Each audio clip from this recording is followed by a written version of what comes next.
Good afternoon, everyone. Welcome back. Welcome to those that have joined us, and indeed members of the public as well. We are about to consider sites in Axminster and surrounds. So without any further ado from me then, over to... Sorry, could I just, non-committee members, I believe some might have some declarations of interest. Yes, sorry. Thank you, Wendy. And we have two new committee members as well. Thank you for reminding me of that. Any declarations to make, Councillors Collins or Bailey? No? Okay, we're good on that front. And from outside committee, any declarations to make? You will need to use the public speaking microphone.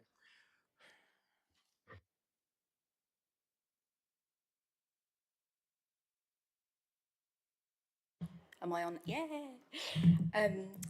Thank you. I have an effects NRI in relation to pretty much all of the Axminster sites as a member of the Axminster Neighbourhood Plan Steering Group.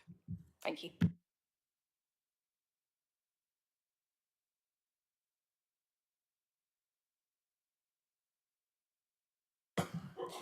Again, likewise, also on the neighbourhood plan.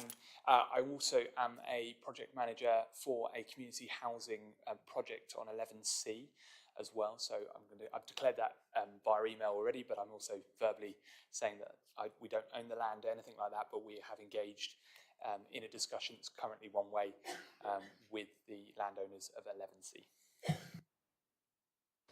Okay, thank you both.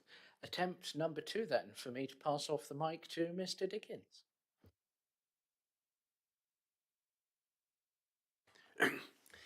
Thank you. So we're going to start off with the town of Axminster. Hopefully the screen's now working, and we'll move straight on to start off with site GHED 80, which is recommended for allocation.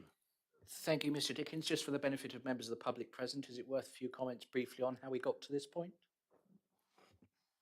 Yeah, so the process we went through was very much one of starting to collect information about sites through site submissions, going through an assessment process of those sites, sifting out those that failed some basic tests to arrive at an objective position on the suitability of sites potentially for development. This was seen within the context of a planned strategy that we have, and also very critically, a need to provide for specified numbers set out in government rules. So there's an element of top-down, the strategy and what the government are saying we need to provide as a minimum, and there's a bottom-up element, which is the site assessment work that we've undertaken, and that has led us to the recommendations from officers that are before you.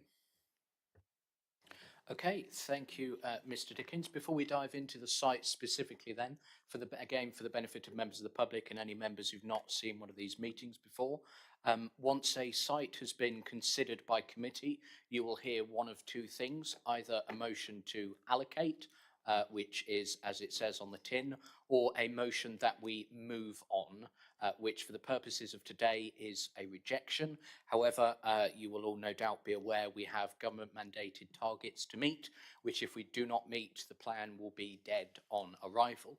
So there's going to be a wrap-up session in mid-October, at which, if we've not already reached the numbers by that point, we may need to revisit some sites that we've previously moved on from. Hence, the legal advice is to avoid us being up the creek without a paddle, as it were, to move on rather than to reject. So just to explain that one before we get going. With that all having been said then, we come to the first site in Axminster under agenda item 7A, GHED 80, and I have first Councillor Sarah Jackson.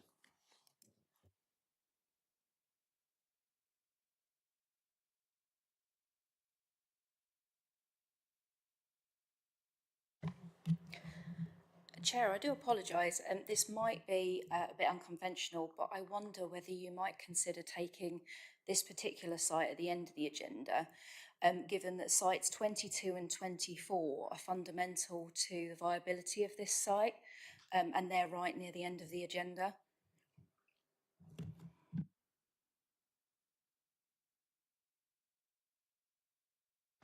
They relate to access, really, to this particular site.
Sorry for the delay, folks. Having consulted with officers, we're going to take the suggestion and do GHED 80 after AXME 22 later on. Officers aren't of the view that it's dependent on 24.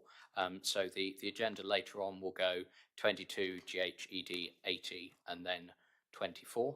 But we will move on for the time being, that having been deferred till later on, to GHED 83. Which I believe also starts with Councillor Sarah Jackson. Many thanks. If you would permit me just to grab some notes. Thank you.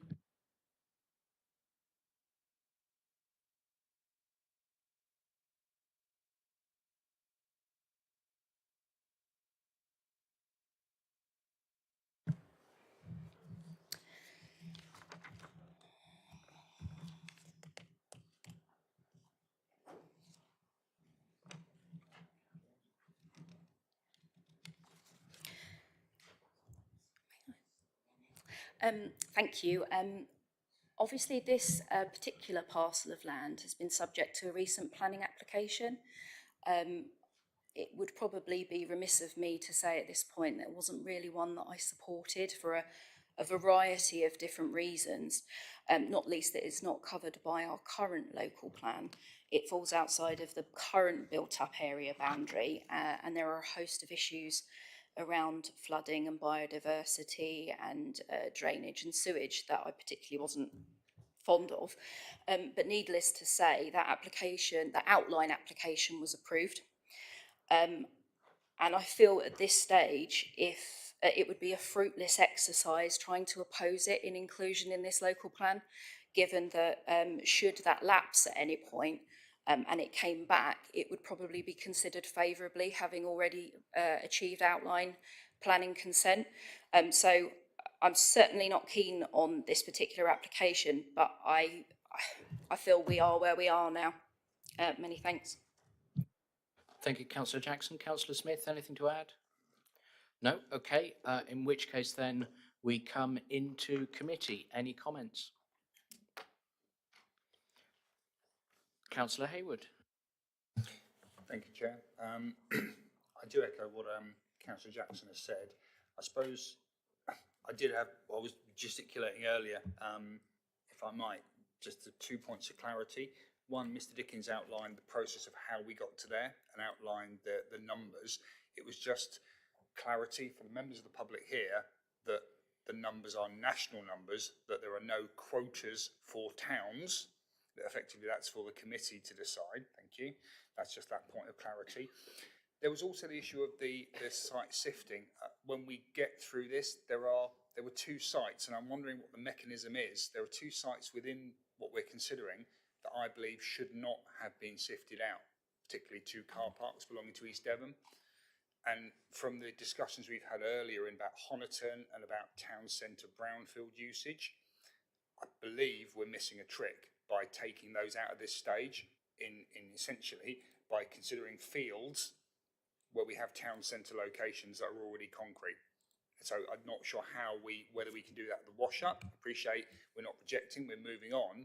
Almost I'd like to do the reverse, where we've discounted, I'd like to bring those back into discussion, because I believe we're at such an important point of our planning process for the next 18 years, we can't discount things that are there. So that's just something to weave in. The only other point on this one, again, agreeing with Councillor Jackson, is it won't have passed anyone's attention from looking at the agendas for Exmouth, for Lympstone, for Honiton, for Sidmouth, for Seaton, that if you look at the potential allocation site map for Axminster, most of it's green. Every other town, it was mostly red.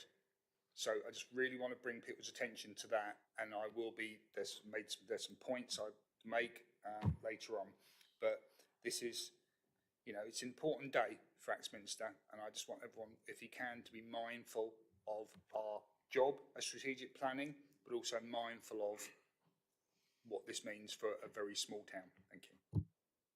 Thank you, Councillor Hayward. Does anybody else wish to speak on this site? Councillor Brian Bailey. Thank you, Chair. Seems to me to be a long way out of town.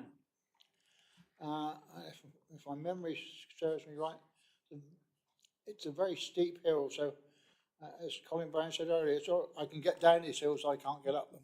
So it seems a long way from school, town centre, amenities. I'm sure it's probably beyond the 1,600 metres that we usually quote. I don't know if that's been assessed. It will have been. I can't quote the report off the top of my head, but it will be there in the papers for you, Brian. Okay, thank you. That's my only objection. Thank you. Thank you, Councillor Bailey. I'm going to propose from the chair, in view of the comments we've had and officer advice, that this site goes forward as an allocation. Does anybody else wish to speak? Councillor Ledger? It's just on a wider point of clarification for the whole of Axminster. A lot of the sites that we're going to be considering this afternoon do come up in the phosphate issues area, and we haven't mentioned that at all. And I know it's, with the work that we're doing, it's not a large concern because of the plan period that we're talking about, but I'd just hope that someone can give a brief explanation as to the issues present and whether they are part of the considerations that we're making today. Mr. Freeman? Thank you, Chair. So yes, Councillor is right. There are obviously issues in the Axminster area at the moment in terms of the impact of phosphate discharge on the River Axe Special Area of Conservation.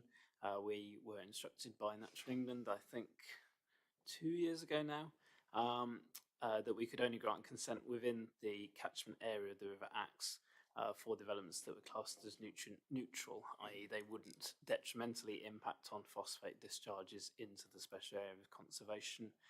That means that it's fair to say very few residential developments have come forward since that time within the area. Obviously the local plan is covering an area from 2020 to 2042, so we have to assume that we will have answers and solutions to those issues as we move forward. And in fact, we've made a bid for government funding a few months ago for about, I think it's about £4.5 million of government funding to help to address those issues and deliver projects to deliver mitigation. We wait to hear the outcome of that. In the meantime, some developers are pursuing their own mitigation. In fact, I think I'm right in saying the application that's in for this site, GHED 83, seeks to mitigate its own issues in terms of phosphate discharges. So that is certainly an issue. I don't think it informs necessarily particular sites or even the quantum of development in this process, because I think we have to assume that we will be able to deliver the mitigation that's needed. And obviously, in terms of the acceptability of the local plan, we will need to be able to do a habitat regulations assessment that demonstrates that we can make that acceptable. But it's useful context that members understand those issues and what's being done to address them. Okay, thank you, Mr. Freeman. Any other comments before we go to a vote on this site? No, in which case the proposal from the chair is to allocate GHED 83. All those members in favour, please.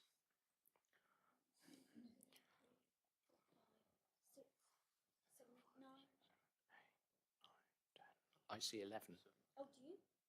Hands nice and high, please, members.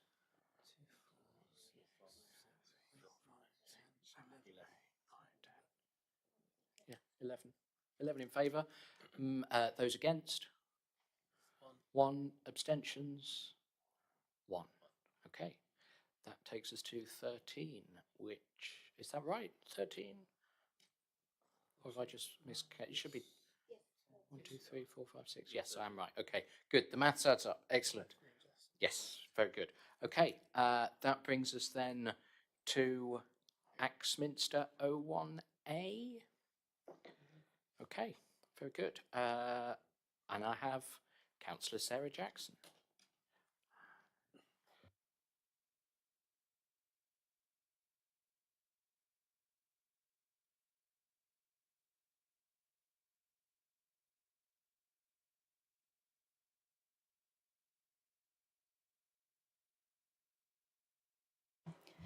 Many thanks. Initially, just a comment in reference to Mr. Freeman's note about phosphate mitigation and a proposal for a plan that's awaiting approval. As an Axminster ward member, I haven't been party to any of the proposals that have been put forward on that one, which I feel is a shame. Nonetheless, moving on to this particular application, and a couple of comments which actually relate to all of the allocations considered by Axminster. I think in the initial report under item 7, there was references made to the population growth in the Axminster area as being now at a population of 6,000. But the 2021 census data actually puts that at 8.1 thousand, which is obviously significantly higher than the picture that's painted here. And I do think it's important because it has a bearing, therefore, on the commensurate infrastructure that would have required. And whilst the infrastructure that's referenced in that report may have been an appropriate amount for 2011, where the population was much closer to 6,000, it's certainly not the amount that is required in 2021 and certainly moving forwards. And the infrastructure that's referenced as good, I query that as well, given that we've seen a loss in the sixth form at the school, a loss of hospital beds, of dental provision, a loss of all banks, a reduced bus timetable, an increasingly unreliable train service. We've seen a worsening situation due to other pressures on local services and the loss of a youth centre. So the picture has changed considerably. And that's in light of what is essentially a 41% growth in the population since 2011. It also needs to be considered that of East Devon's total growth, Axminster has contributed in that 10 years about 13%, despite occupying about 3.2% of the land of East Devon. So I just want the committee to consider that when we're looking at the applications here. It's a bit of a different picture from what you've had in front of you to consider.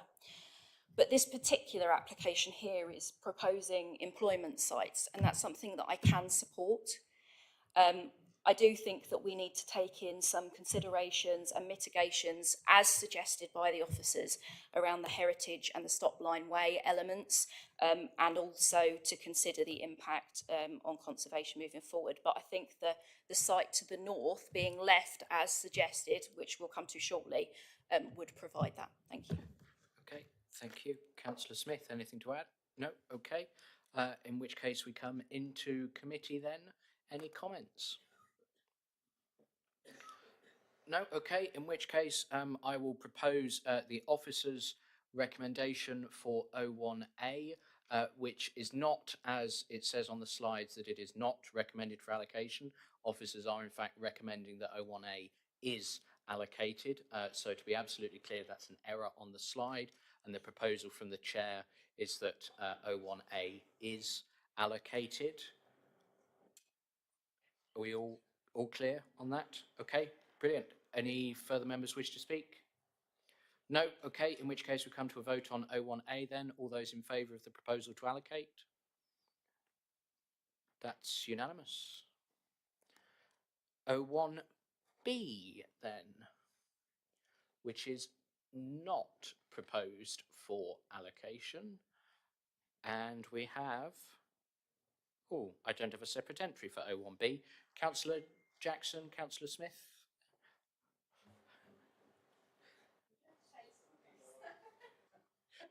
You might want to just reset the microphone so the timer restarts. Sorry, I should have hit the button when I left. Thank you very much. I think the officer's recommendation here to refuse that into allocation into the local plan is sensible. I think the risks outweigh the benefit here, given its flooding situation, conservation, all of those elements. I think that's the right move moving forwards. Thank you. Thank you, Councillor Jackson. Councillor Young. I propose we move on from this one. No, sorry, we take the recommendation to not proceed with this site. Proposal to move on from Councillor Young. I have Councillor Hayward. Happy to second that. Can I just ask just a bit of clarity? There's reference here, and a lot of these questions are going to be from members watching, members of the public, and perhaps some from members of the committee who aren't as familiar with Axminster. There's a reference, therefore, consider putting in the settlement boundary. Would Mr. Freeman or Mr. Dickens just be able to outline the issue of settlement boundaries? Because at the moment we have a settlement boundary. Axminster's neighbourhood plan, nascent neighbourhood plan, had a settlement boundary, and it's a question of if what is approved today, is that going to form the new settlement boundary, then it stops, or is it going to be a bit more fluid? Just if I could just ask for a clarification so we're all 100% assured on what we're going to do with that boundary in the future. Thank you, but happy to second Councillor Young. Yes, thank you, Chair. So the intention across the board would be to incorporate these allocations within the settlement boundaries. So that's part of the reason why work is ongoing on those, because obviously it's going to be informed by the decisions that are made through this process. So yes, I mean, in this case, the settlement boundary would be logically extended out to include this site if allocated. So as I suppose the opposite of that, if this committee decides not to allocate, is that to say that the settlement boundary will go round where they would have been, or essentially it will revert back to you didn't allocate them, so it stays where it is?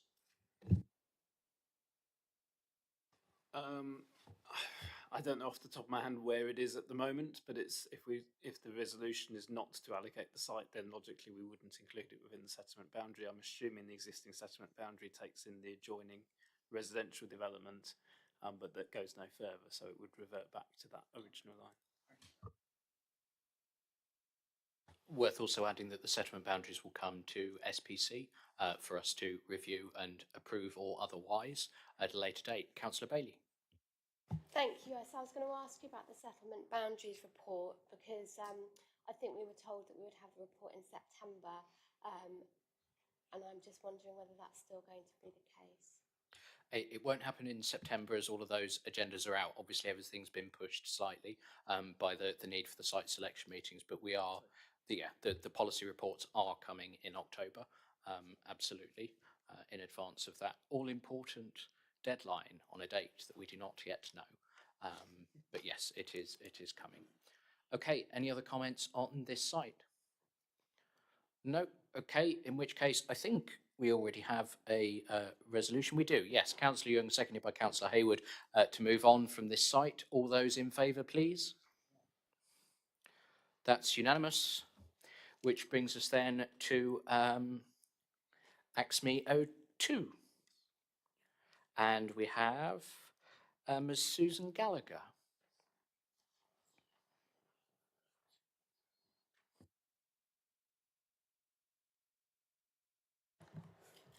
As an Axminster resident, I strongly object to the allocation and potential development of 3 adjacent sites, Axminster 02, 08 and 09, with particular reference to 02 for the following key reasons. Access issues. Access to these sites via Woodbury Park and Wick Road is impractical due to the large number of houses proposed. Planning permission for just 16 dwellings was previously refused due to inadequate roads, yet now over 430 homes are planned. Wick Road is a single track lane frequently used by large vehicles, and the steep gradient of the area means most trips to town will rely on cars. Alternative access via the A358 Musbury Road would be costly and dangerous. Archaeological importance, the proximity of the sites to the Roman fort at Woodbury Farm and the ancient Roman road nearby could result in the destruction of land and artefacts of significant archaeological importance. Development of these plots risks irreversible damage to Axminster's historical heritage. Ecology and environment, these developments would severely affect the environment.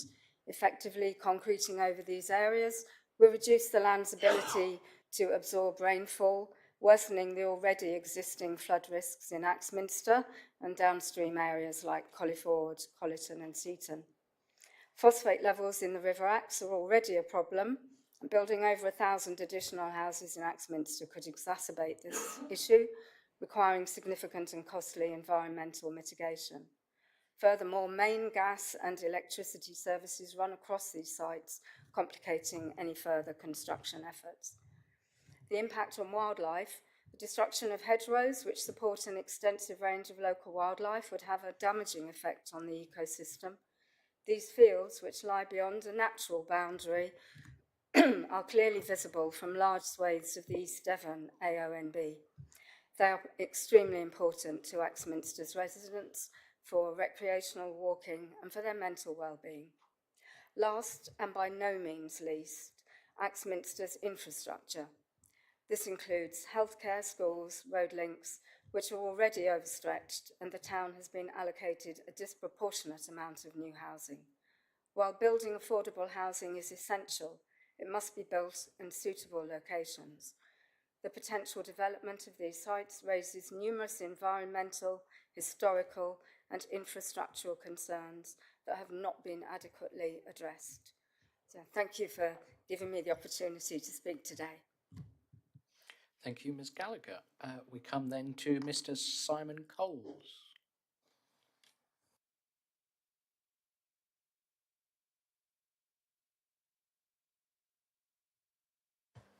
Thank you, Chair. Simon Coles of Carney Sweeney. We represent CG Fry and Son, which is promoting sites 02, 08 and 09. All three sites are recommended for allocation. We support those recommendations. Members, Axminster's a Tier 2 settlement. It's a highly sustainable location for growth. New homes will meet a need arising in Axminster and the surrounding area that cannot be met in the West End, Honiton, or anywhere else. Axminster's my local town, and I've watched the town centre decline over recent years. Footfall from new residents would breathe life into the town, support its shops, services and facilities, and actually address some of the comments made by Councillor Jackson relating to the decline of those facilities. And it will help it make it more self-contained. And indeed, you've just approved 3.3 hectares of employment land immediately to the northwest of O2. In addition, there is a big swathe of employment land proposed for allocation. So turning to the report before you, on highways, Devon County says vehicular access off Musbury Road will be good. Well, our technical investigation confirms this is achievable and deliverable within the red line. The report also says the site's well located for walking and cycling connections to the town centre, as well as other destinations within the town. They're all within 1,600 metre distance, by the way. These are via White Road and two existing public footpaths through the site. Controls on vehicle movements on White Lane and Woodbury Lane, a point raised by the previous speaker, can be secured through the master plan. On landscape, none of the sites are in the national landscape, and no major issues are envisaged by your officers for O2. On ecology, our surveys identify no showstoppers. Hedgerows can be retained as well as trees during the master plan, as well as improved planting. All effects on protected sites can be mitigated on site through master planning. That includes phosphates as well. There are a variety of options to deal with that. And post 2030 with AMP7, then the mitigation requirements will change completely. We note the comments on heritage, and we agree that all effects can be assessed and mitigated through site investigation and master planning. This is a totally legitimate approach and one that is used in a widespread way. This site, along with 08 and 09, are all deliverable. Members, we support their allocation and we hope you do too. Thank you very much. Thank you, Mr Coles. Are we going with Councillor Jackson or Councillor Smith? Councillor Smith.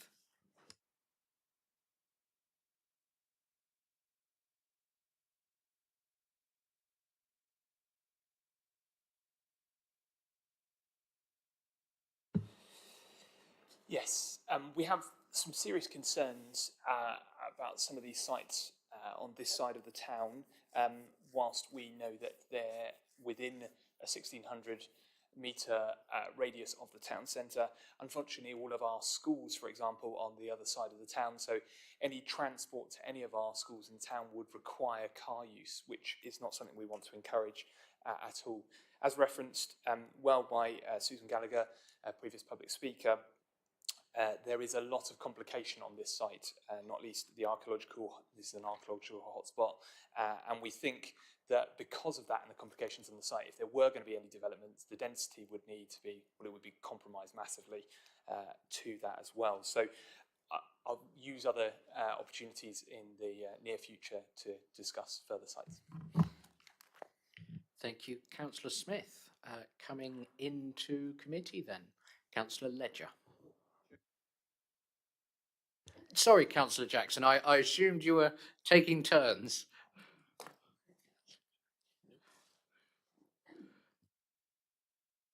We're picking up the bits each other missed.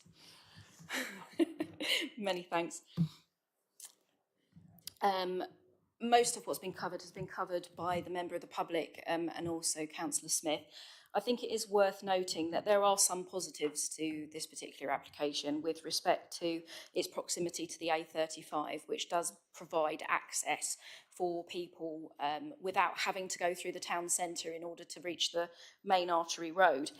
However, that doesn't diminish the other negatives that have been raised, and Simon's quite right in what he says with respect to pedestrian access, for access to schools, for example. If someone was to walk, yes, it's within the proximity of the town centre as the crow flies, but actually it would be a bit of a convoluted route for someone to walk to school. And the pedestrian access at the moment would probably take you through a number of footpaths through open fields, which are not terribly well lit, especially during the winter months. So that should also be considered. I think my main concern with this application, and this goes then on to the other two applications associated with the development that Fry and Son want to execute, is really that we've noticed there are numerous constraints laid out by the officers in this report, and it appears to be a very large plot, particularly if you consider it with the other two sites, but that would take it right up to the bypass, and also with the constraints highlighted, I don't actually know what proportion of the entire land holding is developable, and that's important because it impacts whether we look at those numbers and say that they're actually a realistic and healthy number while still maintaining the character of the neighbouring settlements and what's there at the moment. So I think a greater understanding of how that might be delivered and what proportion of that land can actually be built on to still meet the mitigations required needs to be understood before this is given any great consideration. Thank you. Thank you, Councillor Jackson, and apologies. I'll make sure I check with both of you next time. Councillor Ledger. It was, if, for instance, we were to accept all of the officers' recommendations from today for Axminster sites, just trying to tackle the point of primary schools being on the other side of the town, there would be the need for an additional primary school. The current primary schools cannot grow further than they are at the moment. There's very limited opportunities to expand. So there would be an additional, I just want to get an officer to say, yes, that's what's going to happen.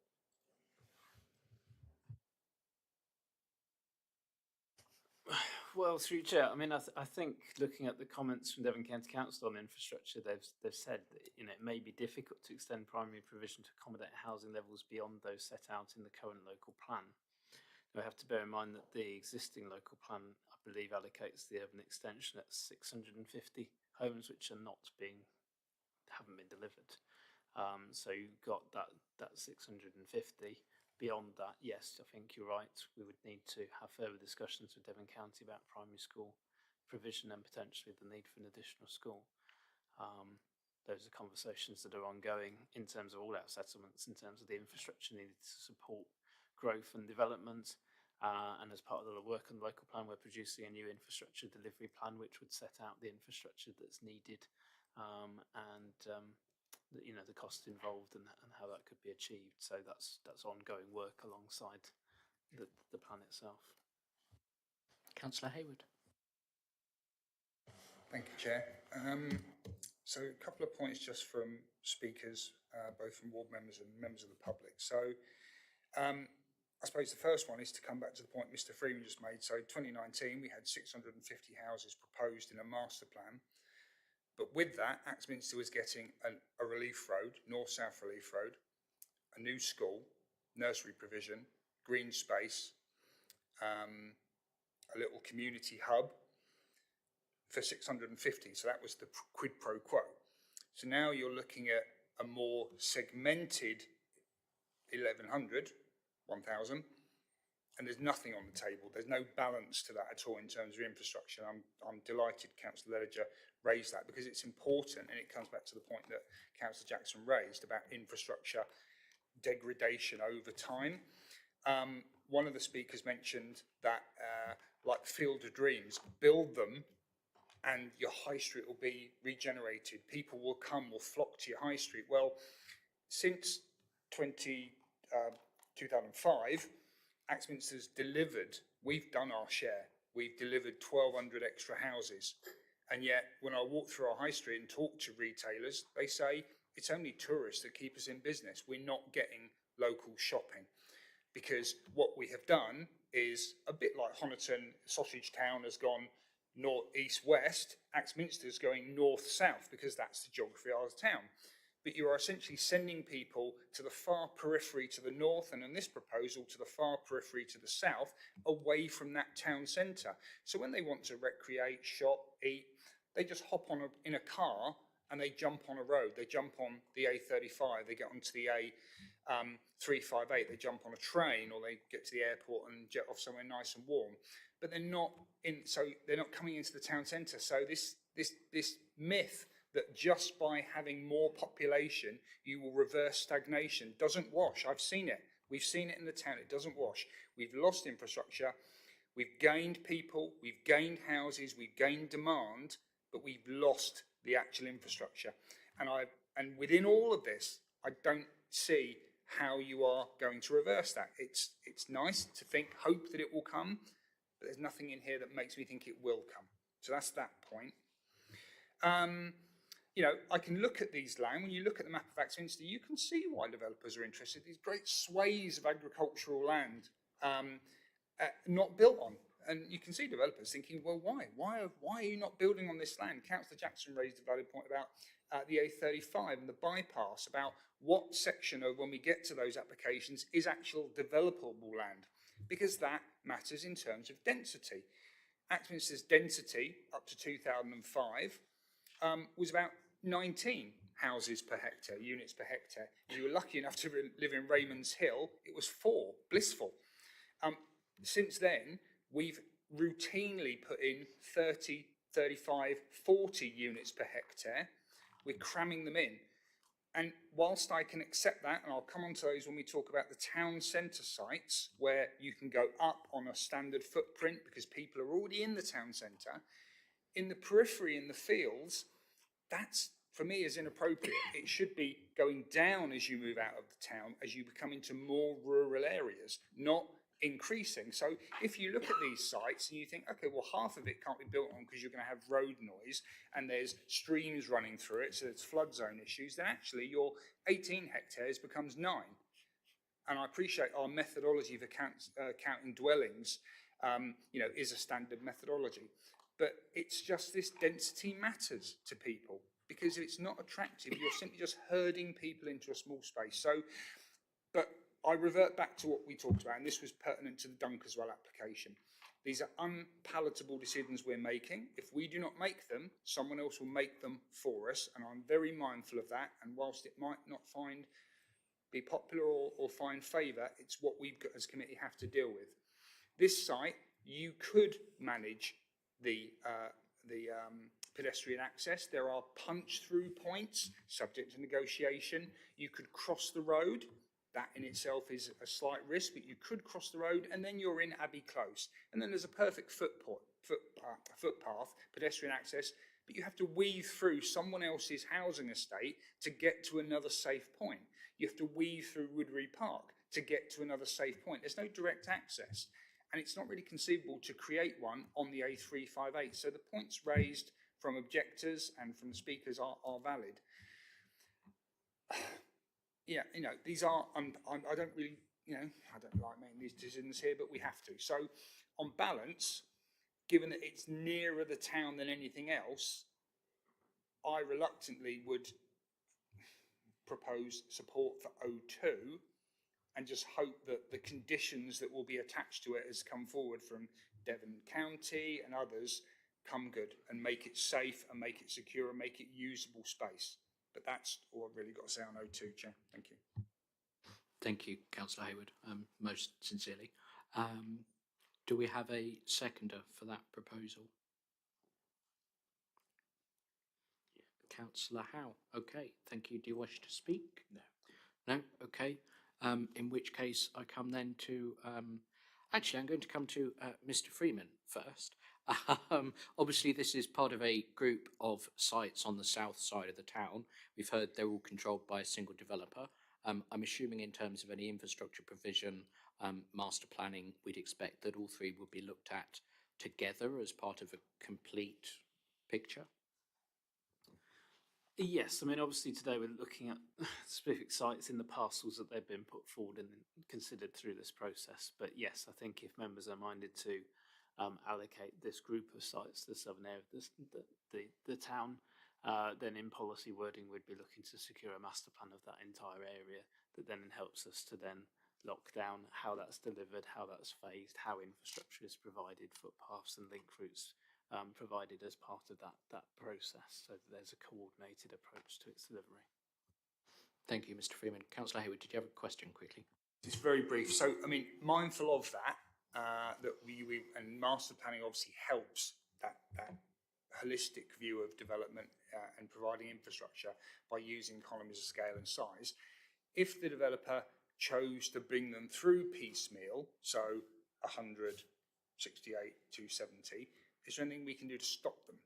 Because otherwise they could just say, well, you know, I can't really expect me to deliver a new school with 100 houses, so I can't. So could you just emphasise how, with the best will in the world, doing a master plan stops individual site allocations essentially getting around that? Yeah, I mean, it sounds like the risk of that is limited here as it's in the same ownership, but certainly any master plan we can say in the policy that has to be delivered in accordance with the master plan in a phased approach that's set out in that master plan. If the master plan sets out where the infrastructure is to be delivered and how, then it's all tied up through that master planning process, which is what we sought to achieve with the Eastern Urban Extension in the previous local plan, but obviously viability reasons that couldn't come forward. Thank you, Mr. Freeman. Councillor Young, thank you for waiting. Thank you. I'd like to just go over some of the issues that have already been discussed. One question is archaeological sites. Do we know that there is archaeological underneath these sites? And if we don't, and we're guessing, what happens if they do decide they find something really interesting? Do we stop development and open it up for like an open museum or what? Regarding sewage and the nitrate issue and the school, I understand one of the solutions of overcoming the sewage issue is for developers to either build their own sewage works or to tank the sewage and then to take it away. But where is it taken to? That would be another question I've got. And is that the right way to go, or do we put grampian orders on both the issue of school and sewage, that the development should not proceed until a school is coming forward or built, or sewage works coming forward or built? Thank you. I will come to Mr. Freeman in a moment, but I believe we were saying that Devon County had indicated there was capacity for 650 before the new primary was required. So I don't know that we'd be looking at grampian conditions straight away, but Mr. Freeman, who is the expert? Well, yes, that's right. So their comments have said that beyond the allowance in the existing local plan, much of which obviously hasn't come forward because of the Eastern Urban Extension, which was 650 homes, that they could accommodate that number in the existing primary schools through expansion. So there is some breathing room, I suppose, in terms of the early years of the plan of some of these sites coming forward and taking up that capacity. Beyond that, obviously, there would be the need to deliver additional capacity. We need to understand through Devon County how that's delivered and phased, and a site identified for that. So that's conversations we would need to have before, finalising the allocations within Axminster, depending on the total quantum of development that the committee decide is appropriate, and that's part of the unknown in terms of those conversations at this point. And obviously the Education Authority strategy for dealing with that will need to flex according to the total quantum of development that's coming forward here. But the same principle applies as you identified, Councillor Young, elsewhere, in terms of obviously if this development is coming forward in terms of planning applications ahead of the infrastructure, then we may need to utilise Grampian conditions to ensure the phasing of its delivery in line with the infrastructure coming forward. Obviously, what we can't have is homes coming forward and there not being the infrastructure in place to do that. In terms of the heritage assets, I mean, I think it is a slight unknown in terms of that. Obviously, further investigation works would need to be done through the application process, but would be very unusual for it to seriously restrict the development on the site. Much of it's about archiving and acknowledging what's there and removing that and cataloguing that rather than necessarily holding up development. So much of that detail needs to come through the application process. But I think the report does acknowledge that might, to some extent, impact on the numbers. I think the yield we've put as 100, but put that this could be reduced to avoid harm to any significant archaeological remains if there's remains under there that need to be left undisturbed, then that may limit the developable area to some extent. Can I just come back on that one about the archaeological issue? By the sound of it, it could be just bits and pieces of pottery and stuff over the land, and we would never know that unless we do develop it one day. So it might be an advantage rather than a disadvantage. Could be the case? I suppose developing the site could lead to the remains being uncovered and made available. Yeah, whether that's an advantage, I'll leave to members' judgment. But I wouldn't see it necessarily as a reason to develop the site. It's a consequence of doing so more than anything. So yeah, hopefully that helps. Councillor Davey. Thank you, Chair. Yeah, on the subject of archaeology, I'm a big fan of Digging for Britain. And nearly all the sites they're investigating on Digging for Britain are there as a result of development, because that's how they get funding. Often they don't get funding otherwise, or it's very limited. Modern archaeology is quite often in favour of actually just investigating the site, logging it, photographing it, and covering it up again. Possibly not building on top of it, if that can be avoided, but while that might reduce the number of houses, it could still be a public open space or something like that, and artifacts that were found could be removed and given to the museum. So I don't think archaeology is necessarily going to be impacted by this harmfully, and it could actually lead to some interesting discoveries. So, yeah, I don't think it's an absolute impediment. Okay, thank you, members. Can I suggest that we maybe stop digging this hole into I'm sorry. My resignation will be on the leader's desk in the morning. It's an investigation trench. Chair. Councillor Brian Bailey. Thank you very much, Chair. I was listening to Councillor Young, and I agree with his concerns about sewerage. And he mentioned tankering. Well, I'm not too keen on that, because if it's tankering, it usually comes to Exmouth in my ward, and I get lots of stick from the residents, Can I quite just rightly. point out that infrastructure issues are widespread throughout East Devon, particularly are with sewage, indeed. and they're not really strictly a matter for today, because there are established processes for dealing with that. However, may I get to my point? Thank you, Chair. That if this was to be developed, bearing in mind that Axminster is the same situation as all of us, could we not put a condition on that a sewage works is built in Axminster, which is well overdue, that would help cope with the situation, or not? I think that's probably a question for another day when we look at the water cycle study. Or could we bear it in mind for the future, Chair? Certainly the comment will be on the Red tape. writing a note, and we we can, all right? We're happy on that? Well, I mean, we're obviously aware of the issues that have been raised, as has been said. You know, these issues are common across the district, so we need to address them through the work that we're doing with, in this case, the water cycle study, and working with infrastructure providers to deliver the infrastructure that's needed to deliver this plan. Councillor Jess Bailey.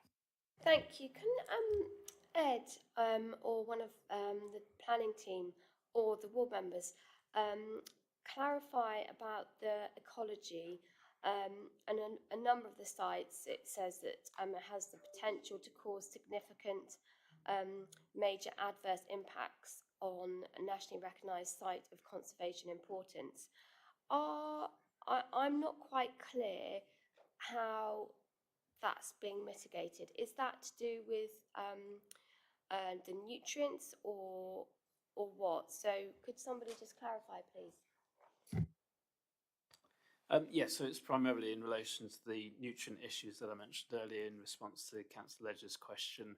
I think in this case the site is also within the Beer Quarry and Caves SAC back consultation zone, so we'll need to look at the back corridors and issues there, but it can be mitigated. It's a matter of understanding those issues through more detailed assessment work and designing and mitigation. In terms of in much the same way in terms of the Beer Quarry and Caves we looked at in terms of sites north of Seaton and the need for dark corridors, for bat flight paths and things like that. So a lot of those things can be mitigated. It will come down to the detailed design of the scheme rather than necessarily something at this stage. Okay, thank you, members. We have a proposal still on the table from some time ago from Councillors Hayward, seconded by Councillor Howe. Does anybody else wish to speak on this site? The top end of this field, as such, that's in Woodbury Lane, isn't it? Could you repeat that, Councillor Brown? Ed missed it. That particular field, you got it coming out on north of the Shawls, Musbury Road. Isn't the top part of that field along Woodbury Lane? Yeah, it extends beyond Woodbury Lane. Does that intervention It from sounds Councillor? like you hadn't been round to the site. I don't think any committee members have been round to all of these sites, Councillor Brown. That would take an awfully long time. Any other comments about this site specifically before I take us to a vote? The site next to it, the white one, is an old Roman settlement, I believe. I think that goes to the archaeological issues that we've been discussing, yes. Okay, in which case then the proposal from Councillor Hayward, seconded by Councillor Howe, is to allocate AXME 02. All those members in favour, please. I see 12. Those against? And those abstaining? I see 1. Okay, that brings us then to, we're taking these slightly out of order on the advice of Mr. Freeman. So next up is AXME 08 because it's immediately next door. And I have, on the other side of my sheet of paper, Ms. Gallagher, did you have anything to add to your earlier comments?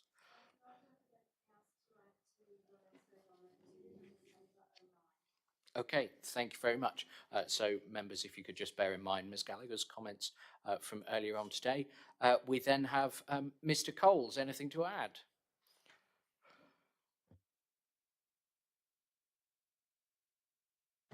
Really quickly, Chair, thank you very much. Thanks, members. Just to note that 08 and 09, we acknowledge do rise up slightly from the valley floor, and that's noted in the report. What we say to that is that the development would follow pretty much the identical pattern of the way Axminster has evolved over the years, which has started off towards the valley floor and has moved up the hill. And so this really means that developing 08, and we can come on to 09 as well, really is consistent with Axminster's settlement pattern and its character. Just to pick up a couple of very quick points, we've talked a bit about infrastructure and master planning. I can confirm a master plan approach and maybe recommend, and it's for you to decide, members, not me, a single allocation dealing with the sites that you want to include here. What I can say, for those of you who don't know CG Fry and Son, they do things properly. Okay, they commit, and I can commit here on their behalf, and their planning director is sitting behind me, to full engagement with the town council throughout the process and full engagement with the community. It's something they are really hot on. We like that. That's why we like working with them. So that's something that is a commitment. Just in terms, very quickly, of the connections, completely agree that this scheme would have to face Axminster and not face away from it. And key to this is the quality of the walking and cycling connections to the town. And that can all be done through the master plan. Again, constraints. It can all be done through the master plan, through further survey and assessment, and that would happen through at the more detailed stage. Thanks, members. Thank you, Mr. Coles. Councillor Jackson. Yes, Councillor Smith, that's fine.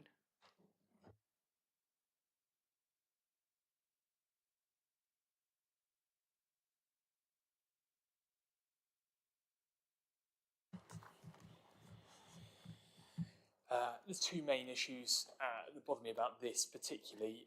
Is mainly, we've discussed the built-up area boundary changing in response to how we, or how you guys in committee decide to respond. This is significantly, I would say, significantly changing our built-up area boundary for Axminster, bringing us quite a long way. There are obviously advantages to the approach that's just been mentioned. But there are many things out of control of a developer that you would need lots of other third-party support with. As mentioned, the access to by foot and by cycle would not be good. As a keen walker, runner and cyclist in the area, I can tell you that doing anything along that stretch of road coming out of Axminster is perilous. So those are the things I want to highlight again. They will could be reflected for both sites. Thank you, Councillor Smith. Councillor Jackson.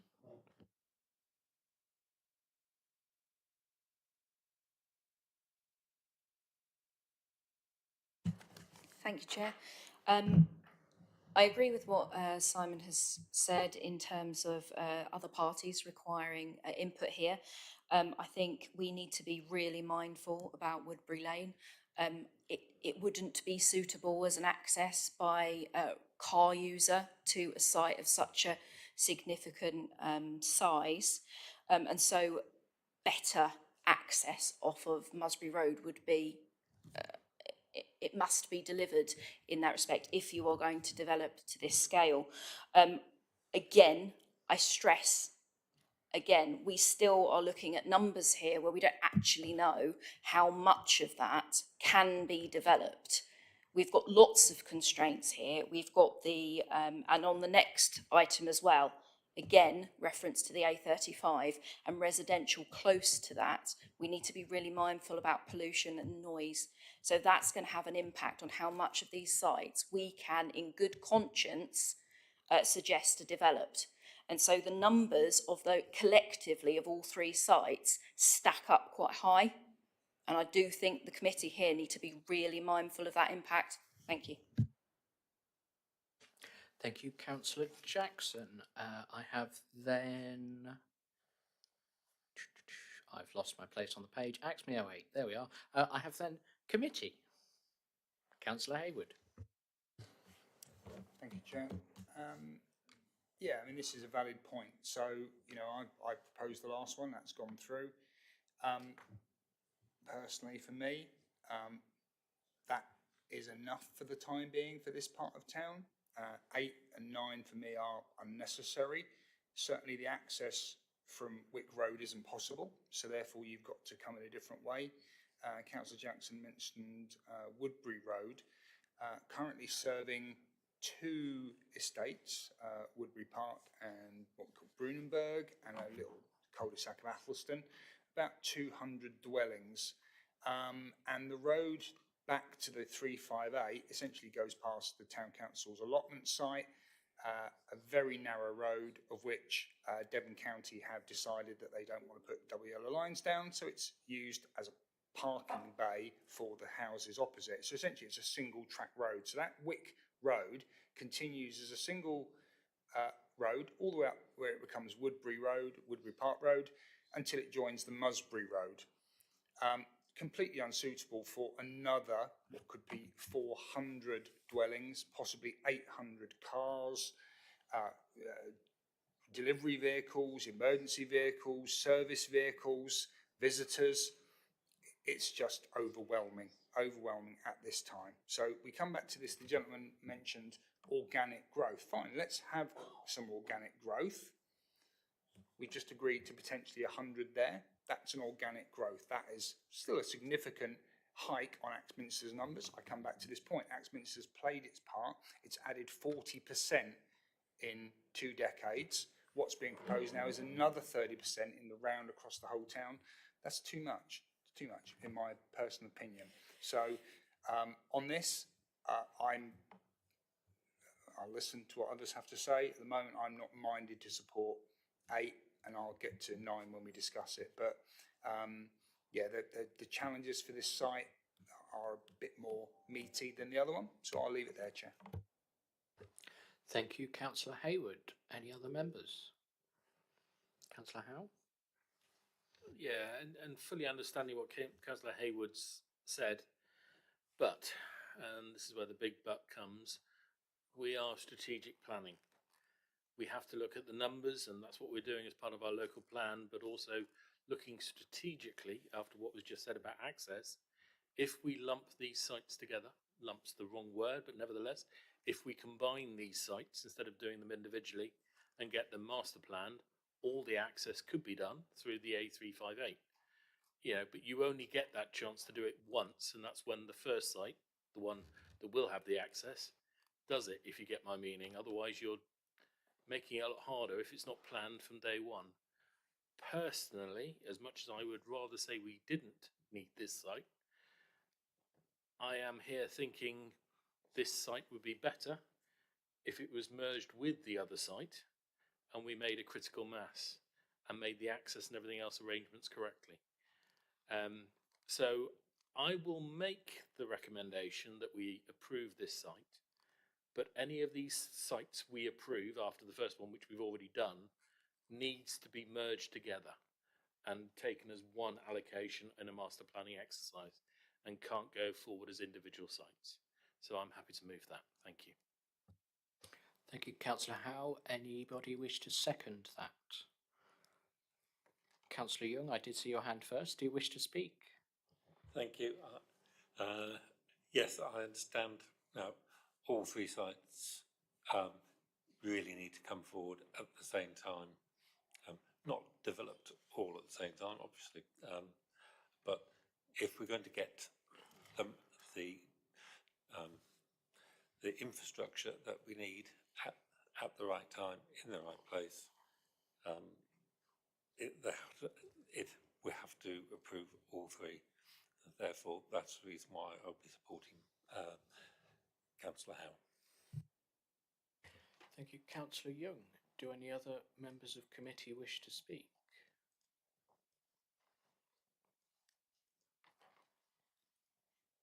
Okay.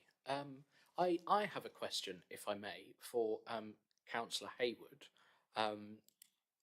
Obviously, there's significant growth proposed on the south side on officer's recommendation, and also on the east side. I just wondered if you were up against a wall with a weapon held to you, which would you say is the least worst? If you're if you don't want to give an answer, then feel free. I'm just interested in your thoughts. I suppose Chair, we have a duty to have deference to you. That gun was held to Axminster 20 years ago, and we took that bullet to the head, and now you've pulled out another revolver, which we're now facing again, having just recovered from the first injury. I'm afraid I can't answer that question. You can't go west because that's the river. You can't go north too much because you're in a different parish. Essentially, you go east, you come into Hawkchurch, and we'll discuss Hawkchurch parish later. There's a lot against the principle of going to the east, a lot of technical data, and I appreciate there's been a master plan. I suppose Axminster has been around since 300 BC, which does answer Councillor Young's question about, is there anything archaeological? Oh, there will be, because we've been around nearly 2.5 millennia. But in essence, the topography to the east does not lend itself to housing. That's why people haven't built on it. And we'll get to that later on when we get to 22, 24 and 80. Thank you, Chair. Thank you, Councillor Hayward. Possibly a slightly unfair question of me to ask, so I'll apologise, and please don't feel the need to show me deference. Nobody else does. That being said, then we do have a proposal validly made and seconded from Councillor Howe, seconded by Councillor Young, to allocate AXME 08. So unless anybody else wishes to speak, I will take us for a vote on that. Okay, all those members in favour of allocating AXME 08 then?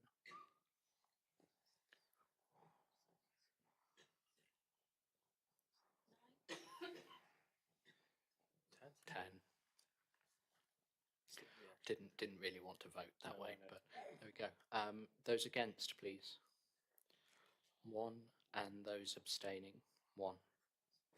Okay, that allocation is carried then. Which brings us to AXME 09. Ms Gallagher's comments having been heard. Mr Coles, did you wish to add anything? No? Okay. Councillor Jackson, Councillor Smith.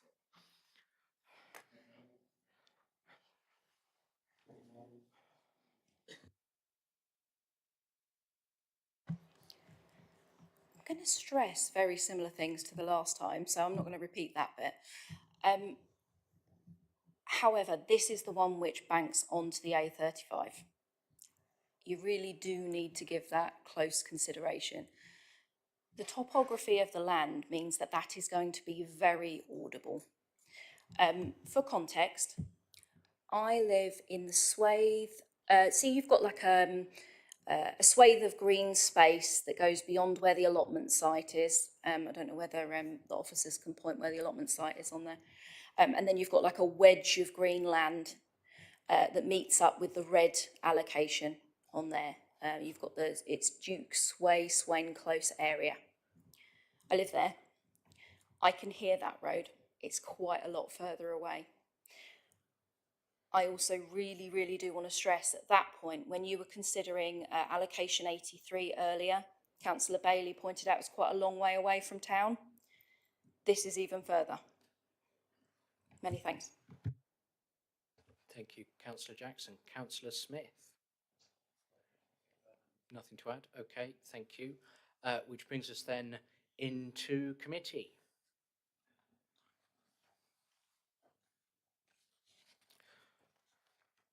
will. Yeah, go on then, Councillor Howe. I will follow on the same train of thought, accepting what Councillor Jackson has just said. But this morning we approved alongside the A30 at Honiton, right alongside the A30 at Honiton. The concerns she's raising are actually for a full planning application, not for this strategic local plan. It is to say whether the site's developable or not. We believe it is. Obviously, officers believe it is. And following the same vein, to make the whole set complete, I will again go with my recommendation to approve this as per officer's recommendation, but again with the same proviso: if accepted, it needs to be done as one master plan with all three sites, not one.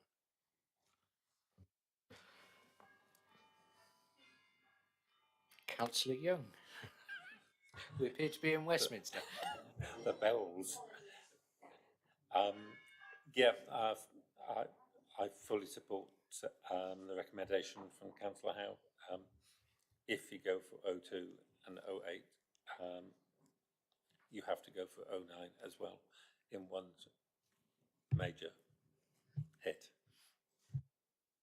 Okay, that's a proposal from Councillor Howe, seconded by Councillor Young. Then, do any other members of committee wish to speak on this site? Councillor Davey. Well, at the risk of repeating things, yes, the three sites only make sense if you allocate this one because it is the main access to the A35. There are going to be constraints on all three sites, and so I think it makes sense to master plan them to ensure that we provide suitable public open space, SANGs if necessary, but certainly open spaces, play areas, and so on. And again, I do feel there is some merit in going for large allocations rather than small piecemeal ones, in that you're more likely to get some decent facilities in there than smaller sites. So, yeah, I'll support it. Thank you, Councillor Davey. Any other speakers? Councillor Hayward. Thank you. I think you probably could guess the way I feel about this one. I mean, if you develop this, it will be immediately visible. And I take Councillor Howe's point. The one that was proposed was a relatively small allocation compared to this. If you are at the far southeast corner of this and you have a child of school age, you're going to need a car. We are going against the principles of active travel. You are not going to stick them on a bike. You are not going to let them walk to school from here. That's just incomprehensible. The fact that there is no other residential building per se along there until you get into Raymond's Hill, and then as we mentioned earlier, you are a density there of 4 houses per hectare. That essentially is a, you know, it's a ribbon development of very prestige, beautiful houses. It's not an estate development. And yeah, thank you, Chair. Thank you, Councillor Hayward. Any other comments? Okay, in which case we have a proposal from Councillor Howe, seconded by Councillor Young, that this site goes forward as an allocation into the draft plan. All those members in favour, please.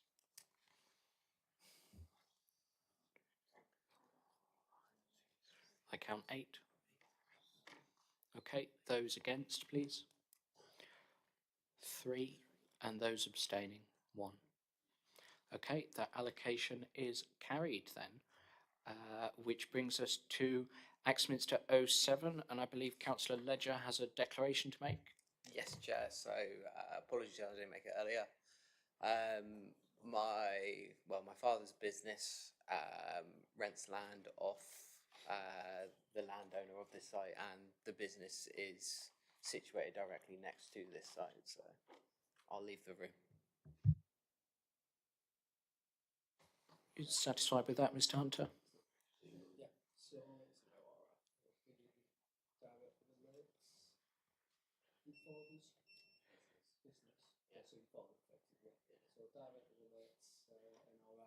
Directly relates to NRI, okay. Okay, thank you both. Councillor Hayward. Thank you. Could Mr. Freeman, using his magic notepad, just let us know where we're up to at this point? Would that be okay?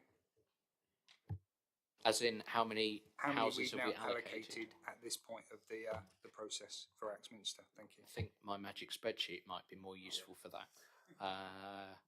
So out of the, effectively the urban extension we've just allocated across previous 3 sites, that's 438 dwellings, and then about 4 hectares of employment land between GHED 83 and Axme 01A. Although obviously ED 83 is coming forward mostly as residential in planning, isn't it? So a few more than 438 and about 3 hectares, if that sums it up. Okay. Axme 07 then, I have Councillors Jackson and Smith.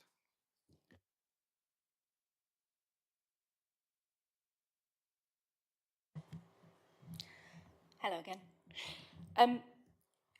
I think it's really important for the committee to understand that myself, and I can speak for Councillor Smith and probably Councillor Hayward in this, that we are not anti-development.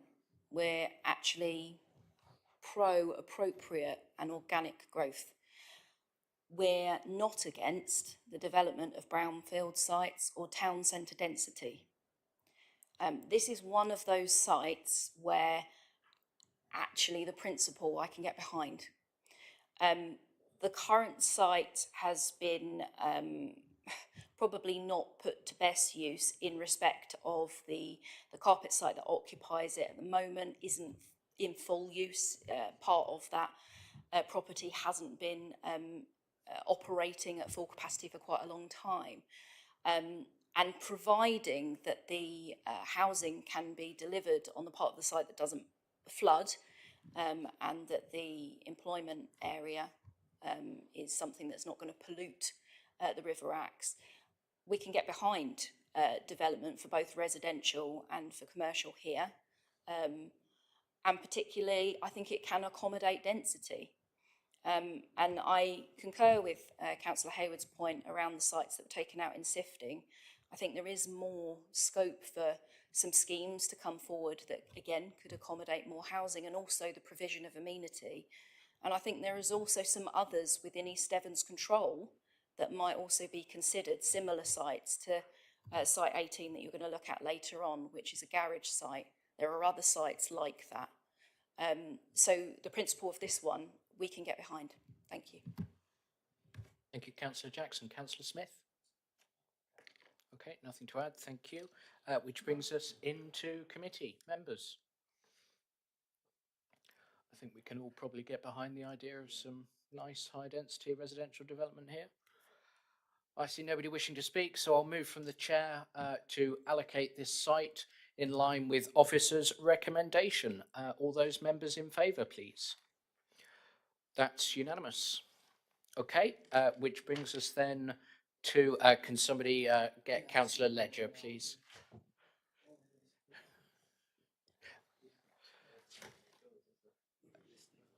Okay, that brings us then to Axme 10, small site in the middle.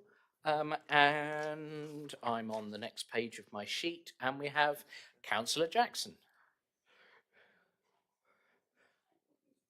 Or Councillor Smith. You're keeping us on our toes, at least.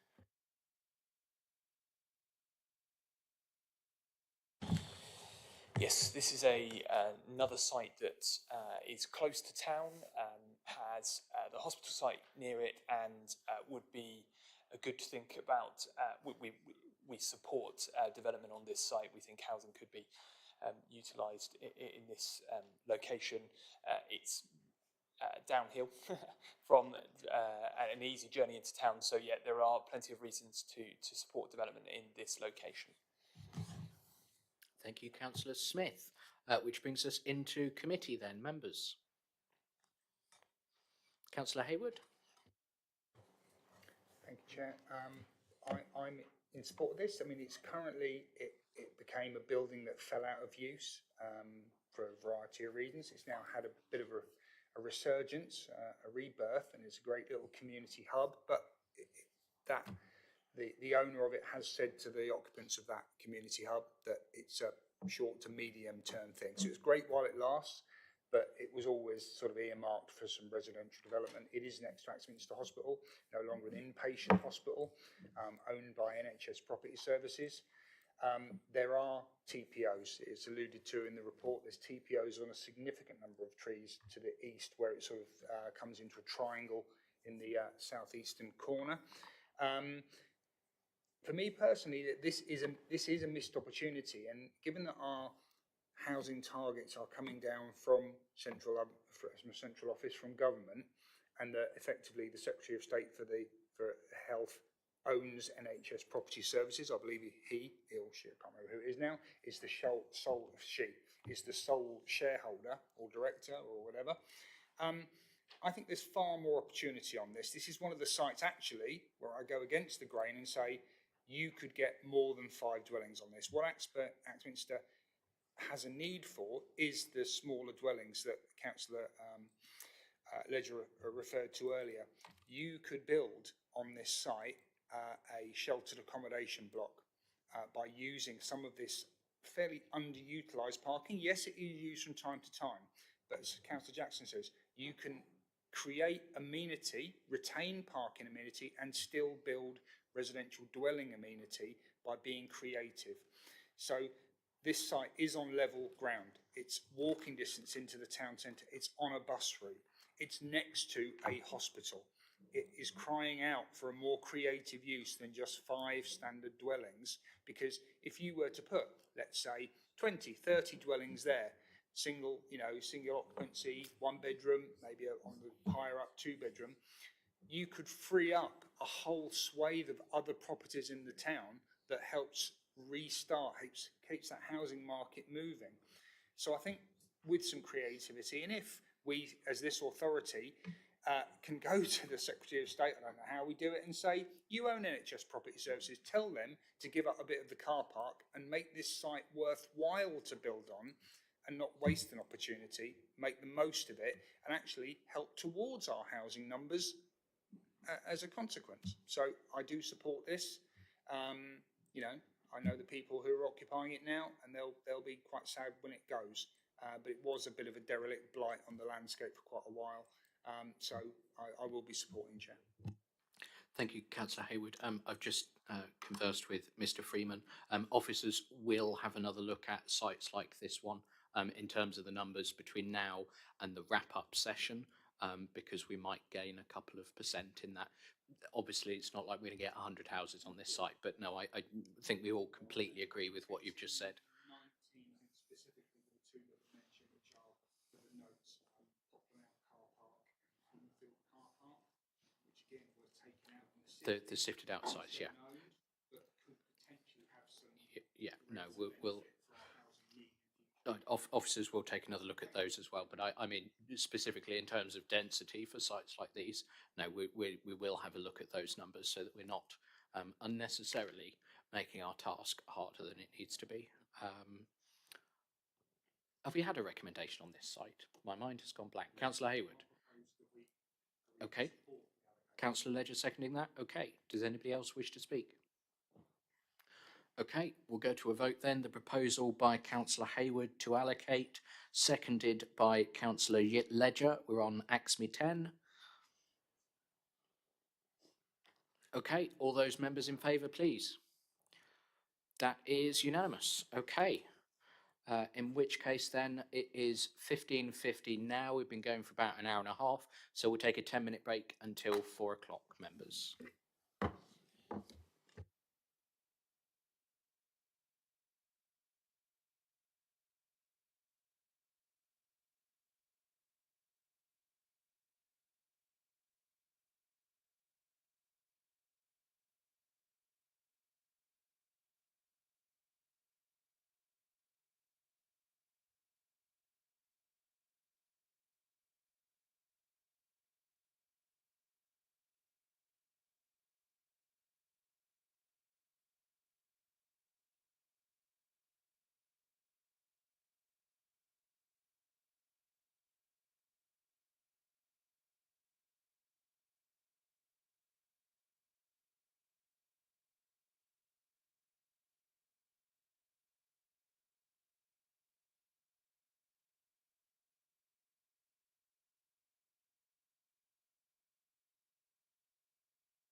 Okay, welcome back, members.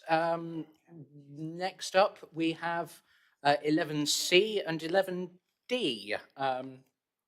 They're grouped on the slide, but we will take these individually, starting with 11C. So, Councillors Jackson and Smith.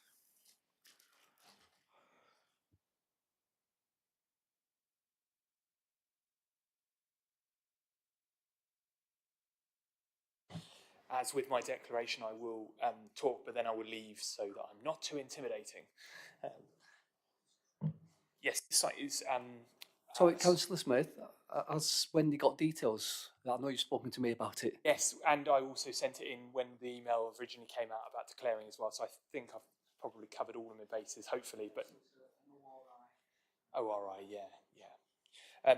Yes, this is a small bit of land within a bigger bit that's been, that I have been in conversation with officers to see if there was a feasible bit in this bigger slot. Because I have been looking at it in fairly good detail, I also know that there are some constraints on this site that haven't been declared as well. There is a high pressure gas pipe that's running under a section of 11C that was pointed out by an architect who has done some preliminary work on the site. So I thought that was worth mentioning, that it hadn't been written and mentioned to this point. This site is very well located to the town. The rest of the town, there's a good footway access, and there are plenty of positives for it. I do believe, because of some of the constraints on this site, that the density isn't quite right. With this site, I think it would be hard, because there are two sets of pylons going over this site as well, that it would constrain what you would actually be able to get on the plot of land you'd actually be able to build on. The benefit of looking at a community housing project is that density wouldn't necessarily be, and profit is not necessarily it isn't the main priority for when looking to develop. I think that's all I'll say at this point, and I will leave. Just very briefly, just to pick up on that gas main point, Mr. Freeman. Well, just to say, I think we need to do some further investigation into that. It doesn't come up on our system as a health and safety executive safety issue, which suggests that if there is a pipeline there, it's not one of the really main ones, for want of a better word. But we'll need to check into that, given Councillor Smith's comments there. Is there a point of order, Councillor Ledger? No? Okay. In which case, Councillor Jackson, did you have anything to add? No? Okay. Thank you very much. Which brings us then into committee. Members? Silence. Councillor Ledger. With 11C, Chair, I'm happy to propose acceptance, subject to officers checking that there is no high pressure gas line going through the site. I think I'm happy. Well, I see hands out here. So, Councillor Hayward. Happy to second on the basis that has been pointed out. This is essentially a quintessentially town centre application, lends itself to a sympathetic and appropriately sized development. It utilises a parcel of land that is commented upon, or the access to the parcel of land is commented upon routinely as just being a blight on the landscape. And it would make good use of a piece of land that's been put forward, and it has great active travel links into the centre of town. So again, I'm happy to support. Thank you, Councillor Hayward. Does anybody wish to speak? Anybody else wish to speak on this site? No? Okay, in which case we have a proposal from Councillor Ledger, seconded by Councillor Hayward, to allocate site 11C. All those members in favour, please. That's unanimous. Okay, does somebody want to let know? Councillor Smith is welcome back in. Thank you, Sarah. That brings us then to site 11D, which starts with, as is the norm, Councillors Jackson and Smith. Hi. Many thanks. My notes are over there. I'm going to wing this one.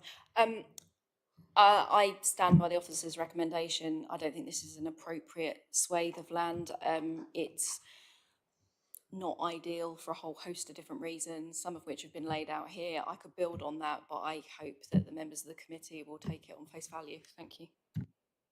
Thank you, Councillor Jackson. Councillor Smith? Okay, nothing to add. Thank you. Into committee?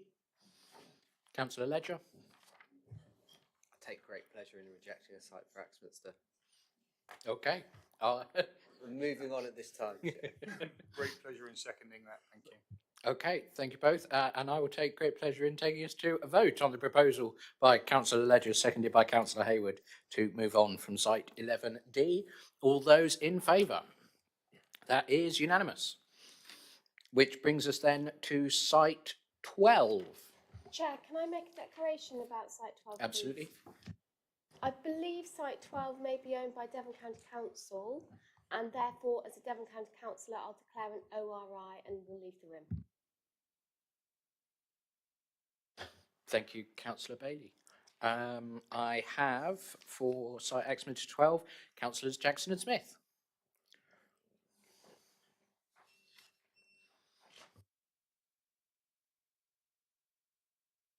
It's probably worth saying again for a wholeness that part of 11C is a paddock that's also owned by DCC, so it might be worth rolling over that declaration that was made just then for my fellow councillor for 11C as well.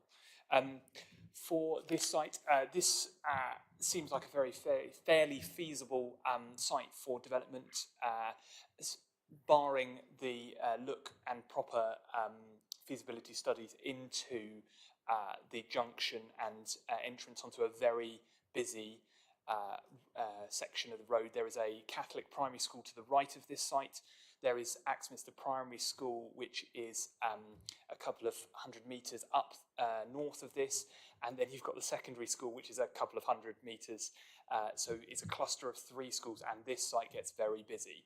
So the location itself for building is probably prime for, you can see it's probably described as infill, and again, got no problems with supporting the premise of development on this, as long as proper road connection is looked at.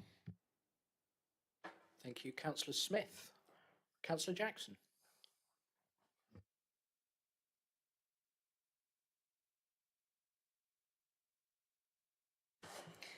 Thank you. I think looking at your map, it's a little bit dated. You'll see there's an empty space just off of Lime Close there. That's actually been developed already, so there is housing sat there. I concur with Councillor Smith's assertion, though, that this would be a fine location for development.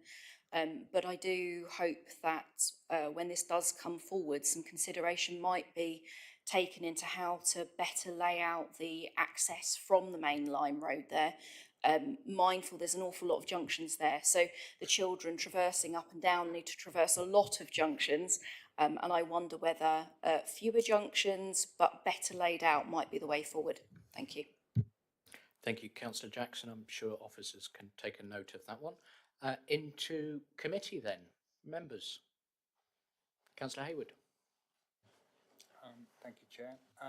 Just as central government removing the proposed grant for the Relief Road essentially killed off the chance of a north-south Relief Road a few years ago, Devon County Council selling off this piece of land and the piece of land 11C pretty much signs the death warrant for the inner Relief Road, which was potentially going to try and alleviate some of the town centre traffic by bringing them down Stony Lane immediately to the north, above that sort of little triangle to the top northwest corner.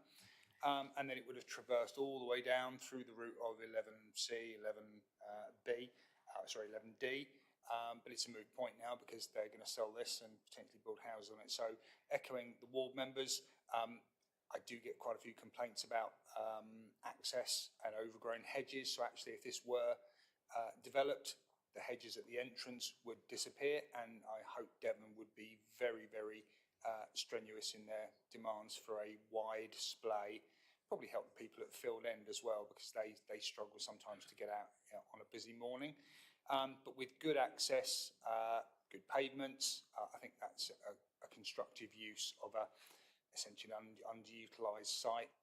It has got some eco-habitat, so perhaps when we get to the planning stage, if it comes forward, some conditions on replanting, just trying to maintain as much of the eco-habitat on there as we can, but otherwise support, Chair. Thank you, Councillor Hayward. In view of that then, I'll propose from the chair that this goes forward as an allocation. Anybody else wish to speak? No? Okay, in which case the proposal is to allocate AXME 12. All those members in favour, please. That's unanimous. Can somebody retrieve Councillor Jess Bailey, please? I think she went that way.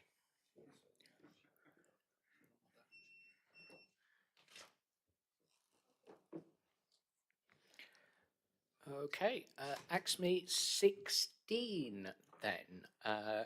Councillors Jackson and Smith.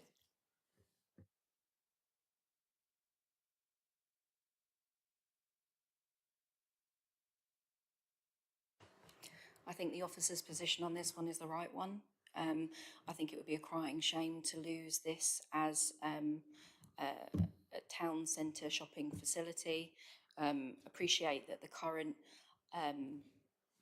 occupant might not want to keep it as such indefinitely, but I think it would provide potential opportunities to someone else should they decide they wanted to dispose of it as its current designation. So I would like to see that retained rather than it be converted to residential. Thank you. Thank you, Councillor Jackson. Councillor Smith?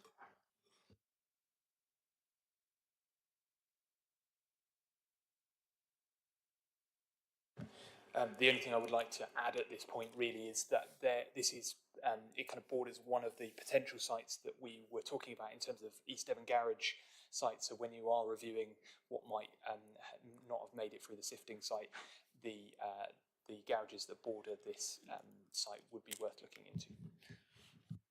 Okay, thank you, Councillor Smith. Having heard those two comments and finding myself in complete agreement, I will propose from the chair that we move on from this site. All those in favour? Everyone seems very keen to get through these. That's unanimous. Okay, a nice easy decision. AXME 17, land at Millway. Councillors Jackson and Smith.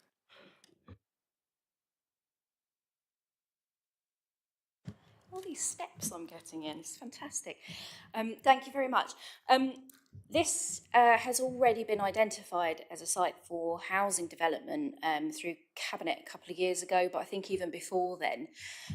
My only concern here is that we might be missing a trick. Like the site that Simon's just mentioned, there is a garage site there to the southeast. Equally, there is a site currently occupied by allotments, and there's the community centre. That's all within East Devon's land holdings.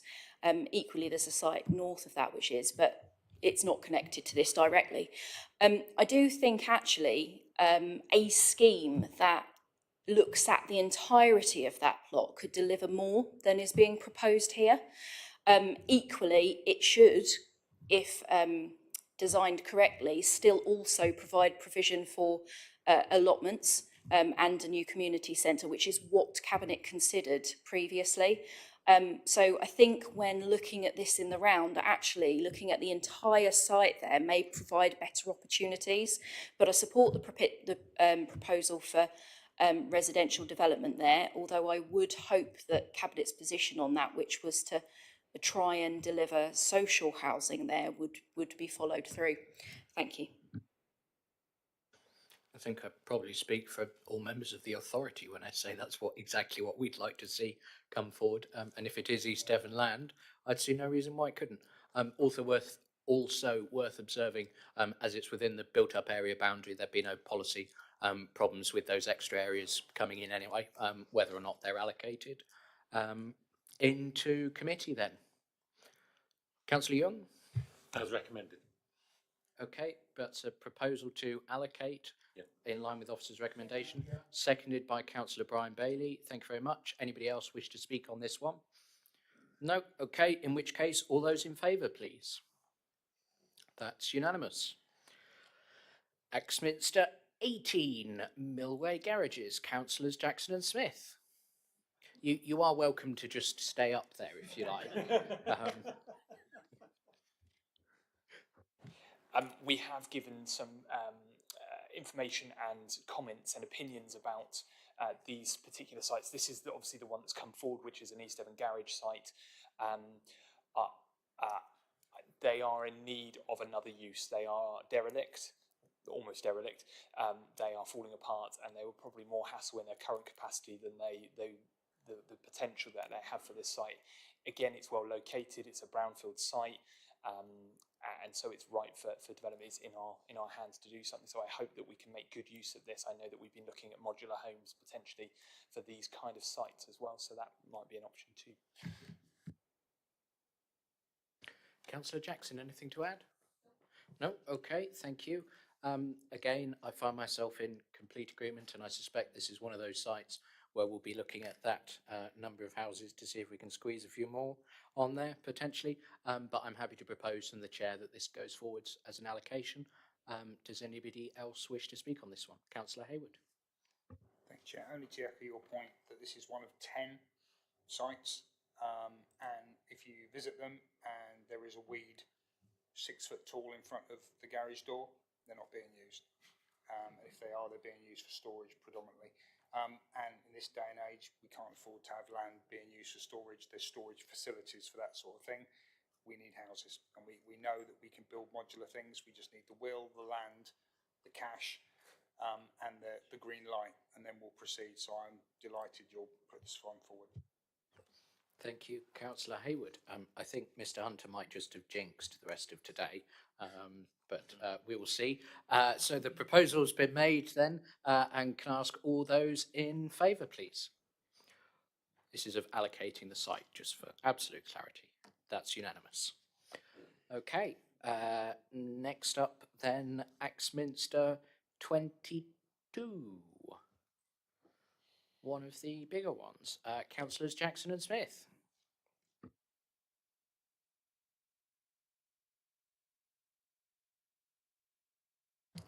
Many thanks. There is currently a planning application live on this particular site. However, the numbers proposed on there, I believe, are higher than would have been originally considered. This is back when the master plan site was being considered, but the cost of the relief road had climbed, and they were looking for ways to pay for this. So I don't know that the density here is appropriate. Equally, the layout of the site as proposed, I believe, isn't quite right. I think it would have an adverse impact on those residents immediately adjacent. It backs right up onto the site. And also, given the numbers proposed here, I'd really like to understand how the layout of that site would end up coming forward, because I think a fair chunk of this is on the slope.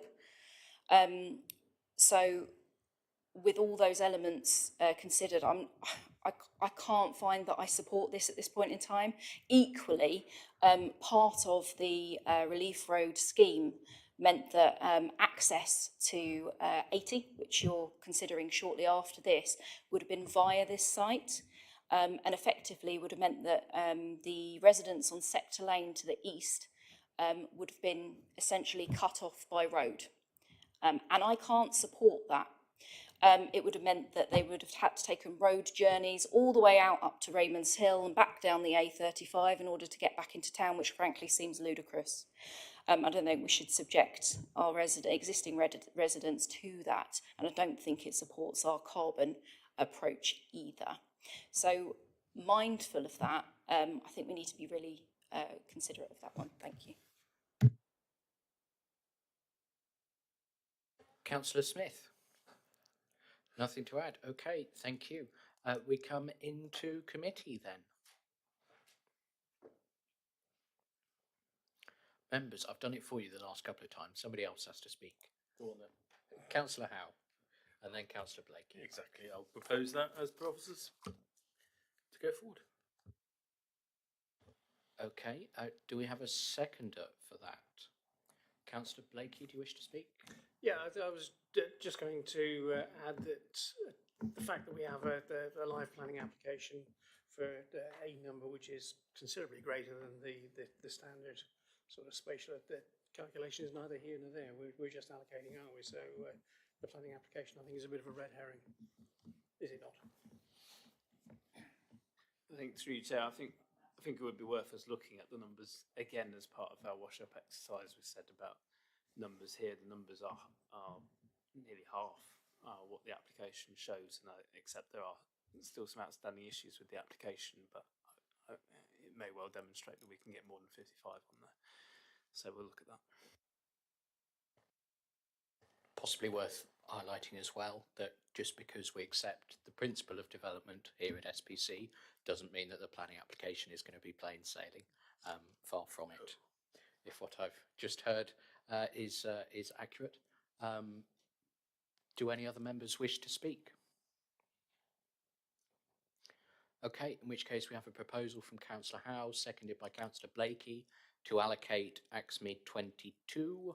All those in favour?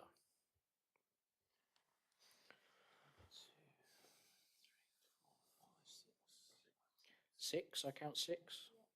Those against? And those abstaining? 5. That adds up, doesn't it? 11? Okay. Which brings us then to the much delayed from the start of the session, GHED 80. And I'm going to have to go several times back in my paperwork. We have, Councillors Jackson and Smith.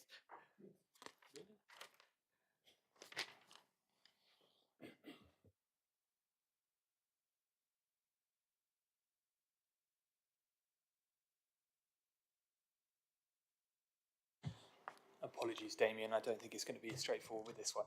I have some serious concerns. This bit of land has been contentious and has been put forward for many years now as part of a previous scheme referenced quite a few times with the Relief Road that is no longer alive and running. There are some serious topography issues that we have with this site, as well as you'll see in some of the mappings, some tricky flooding issues to overcome. We're also not convinced about, with all of those issues, that the density as well would be correct when you took all those factors into consideration. Yeah, those are the main pressing things. I won't take any more of your time. It's been a long day already. Thank you, Councillor Smith. Councillor Jackson.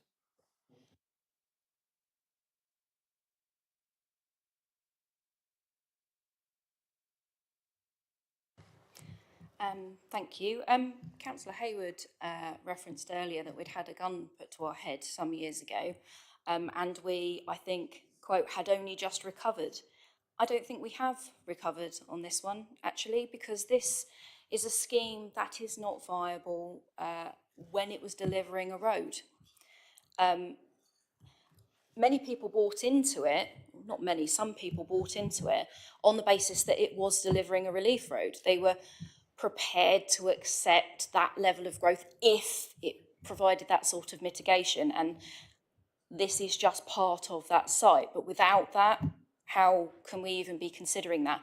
And by my count, we must be rapidly approaching the numbers that original scheme with the relief road would have delivered in the sites that you've already agreed to so far. And I would like the committee to maintain mindfulness of that one when they consider this one, because there are huge chunks of this site that can't reasonably be developed. It's on a very steep slope into a valley. And other developments adjacent to that, the Cherry Tree, Catnip and Flax Meadow, have essentially, in many people's view, had a detrimental impact to the amount of runoff that has then gone on to see flooding in the likes of Will Hayes, adjacent to the River Axe, which is where it all drains through to. If the committee decided that this was appropriate, I think you really need to look at how much of that is actually developable. And if the SANGS sites that are essentially being suggested here are to come forward, I would really, really urge this committee to make sure they're given their own separate designation so that they are protected in the long term. Thank you. Thank you, Councillor Jackson. We come first then in committee to Councillor Hayward. Thank you, Chair. Well, I mean, what can I add after Councillor Jackson's statement? I mean, on the column A of why you shouldn't build on this, there's so much. I mean, essentially, you know, it floods, it exacerbates flood problems. It is, you know, we don't have the protection of AONB natural landscapes. Coming from Slough, this is a national landscape. It's glorious there. You look at across the valley, it's just utterly beautiful. Why would you want to build on it? The transport access is terrible. You know, you're going to have to punch through from Sector Lane. You can't get access from Flax Meadow. You can't get access down Beaver Lane, which of course I should add, I think you can see on there, was called Evil Lane, not, you know, for a very good reason. The topography is challenging. The eco-habitat there is incredible. The whole of this site, at the point where we were considering the master plan, a local group gathered together evidence to say this was previously a hunting ground for royalty in times gone by when the royal family could just ride across the land whenever they felt like it, killing animals. You know, so there is huge amounts of heritage. I appreciate the proposals for building are below the streamline here. If you look at page 128 of your report, so that's where you're going to essentially concentrate your development. But that will exacerbate flooding. For anyone who lives in Cricketers, in Will Hayes Park, this fills them with dread because already they have flood problems. We had a flood incident a while back. The culvert under the railway has been improved, and still the Stoney Lane roundabout flooded at a rate of knots that we've never seen before because of water building back through the Millbrook, this very stream you can see here. So on those grounds alone, and aside from the fact that, you know, it's common knowledge you shouldn't build to the east of the town, I mentioned that earlier, I'm going to propose that we move on from this in its entirety. Only adding, thank you, and again, you've got your running total, that we've now added 821 to our housing numbers. I come back to the point, I think at this point, Axminster's done its fair share. Today, we've done our fair share. Even though there's no quotas per se, Axminster's playing its part, and I don't think you need to pillage and destroy the glorious fields to the east of the town anymore. Thank you. Thank you, Councillor Hayward. I think we have 3 separate numbers between yourself, me and Mr Freeman for how many we've already allocated, but it's certainly of the order of 700 or 800, depending whose figures you use. Okay, other members of committee. Councillor Davey. Yes, I'm going to second that. Yes. I feel as though we've more than pummeled Axminster today, and really probably given it easily as much as its infrastructure can cope with, and quite likely quite a lot more. I know only the southern part of the site is actually suggested for development, and that a lot of it would remain open. But we've just allowed Axmead 22. This is adjacent to it, but I feel really perhaps enough is enough, and that this is one to move on from and maybe come back to at a later stage when we see how things are going, and the wounds aren't going to heal, I gather. Having had guns held to heads, but we might be feeling a little less sensitive by then. I think Councillor Hayward gave you a black look when you said maybe this is one to come back to, but there we go. Thank you, Councillor Davey. Do any other members wish to speak on this site?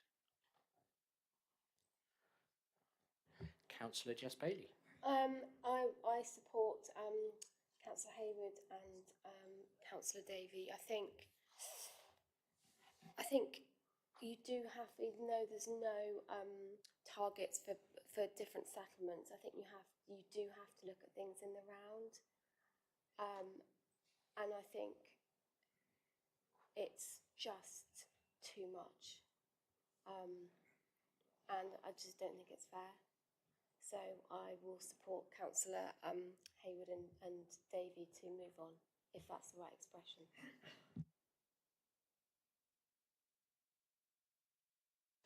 Mr. Freeman. Thank you, Chair. I just want to be clear while we're moving on from this site, because obviously it is allocated, well, the majority of it is allocated in the current adopted local plan.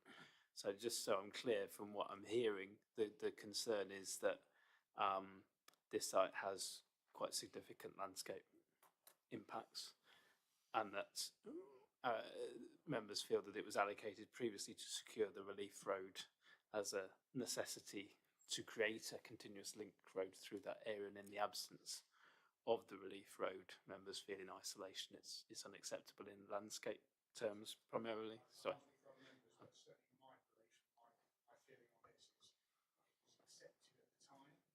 Do you want to just... It was accepted at the time because of that balance of the infrastructure that was going to be provided. I appreciate through the planning system there would be conditions, there'd be section 106, etc. But I don't think they're ever going to be commensurate with what you're proposing here, especially as you've just agreed 22, admittedly, density to be agreed. So, yeah, my personal view, you are exactly right in your summing up, Mr. Freeman. Okay, thank you. I just wanted to be clear because we'll have to, obviously, there's potential for challenge there through the examination of the plan if we're basically taking out a site that we previously said was acceptable. So I just wanted to be clear on that. Thank you. Okay, thank you, Mr. Freeman. Got to say, on the whole, I agree. I have persistent nightmares about us reaching our numbers, but I really didn't like this one for all the reasons that have been said. There's another one that was going to be coming up for recommendation on Monday, which I've affectionately titled The Monstrosity, and this one, for me, I disliked almost as much. So I have to say I'll be supporting the recommendation as well. Sorry, Ed. Does anybody else wish to speak? Okay, in which case the proposal from Councillor Hayward, seconded by Councillor Davey, thank you, is that we move on from GHED 80. All those in favour, please. It's almost, no, that is unanimous. Okay. We come then to AXME 23. And I have Councillors Jackson and Smith.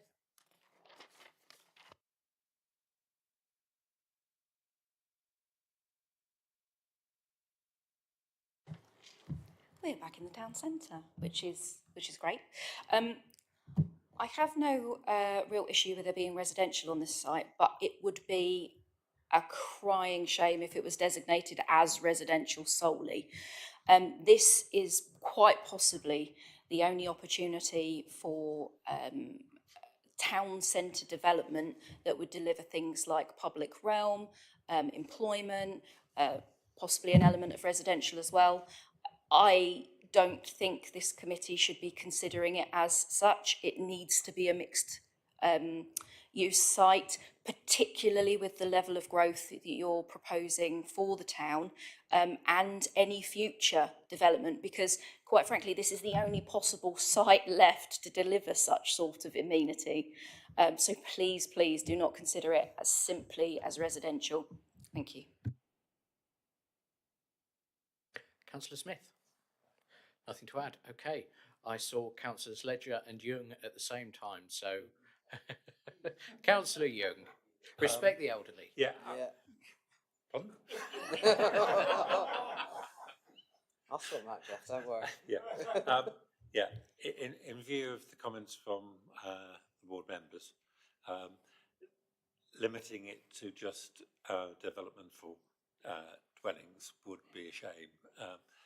We should, if possible, suggest it for allocation for development full stop. If that's possible.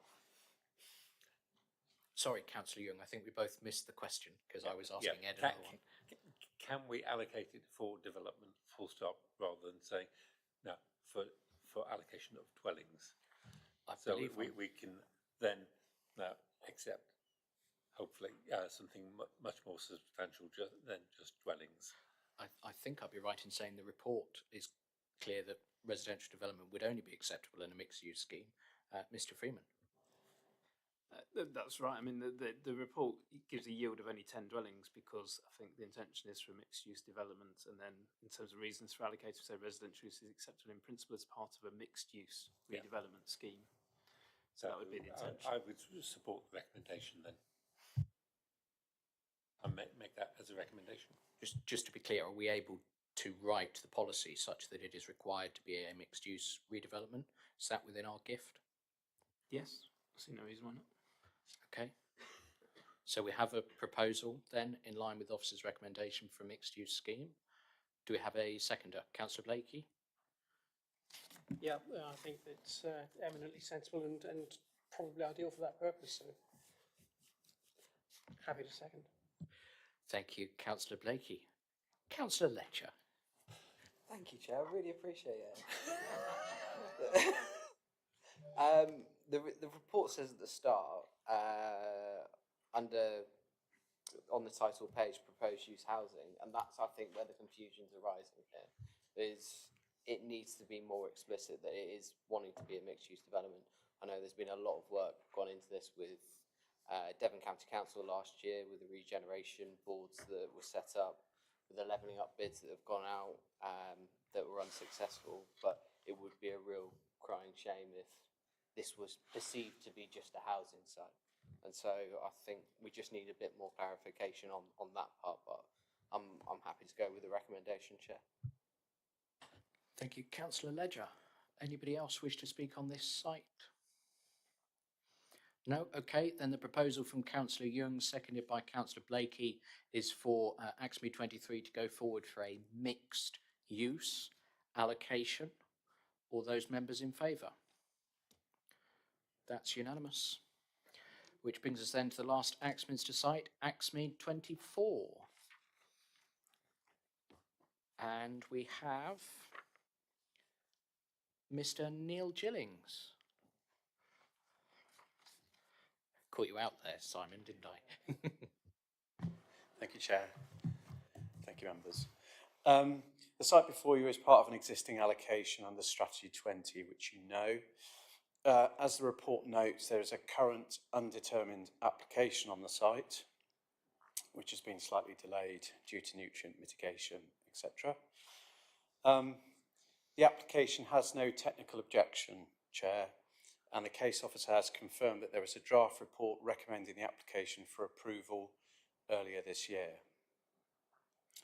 It therefore makes sense to retain the allocation, which can help meet, albeit in a small way, East Devon's housing requirement over the next planned period. Axminster is, in principle, the appropriate location for housing growth in the planned periods, or an appropriate location in the planned period, and this site is well located in relation to the town and its services. Thank you. Councillors Smith and Jackson.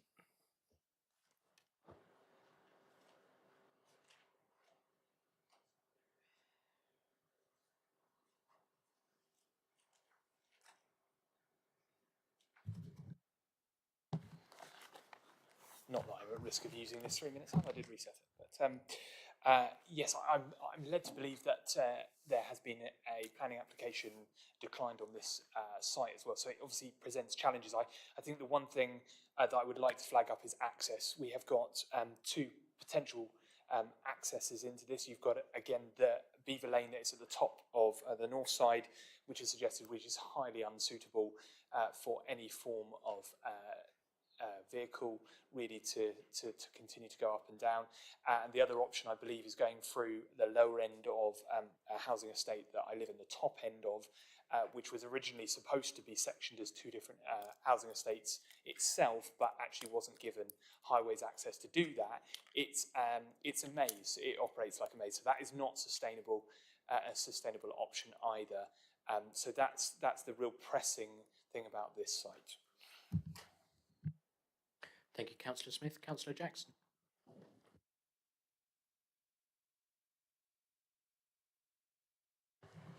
Yeah, I seem to recall there was a planning application that was turned down on this site. Appreciate that the developer or owner of the land may be bringing forward new ones, but that's sort of beside the point. I think some of the key takeaways here are access in respect to both Beaver Lane and 3 Acre Close.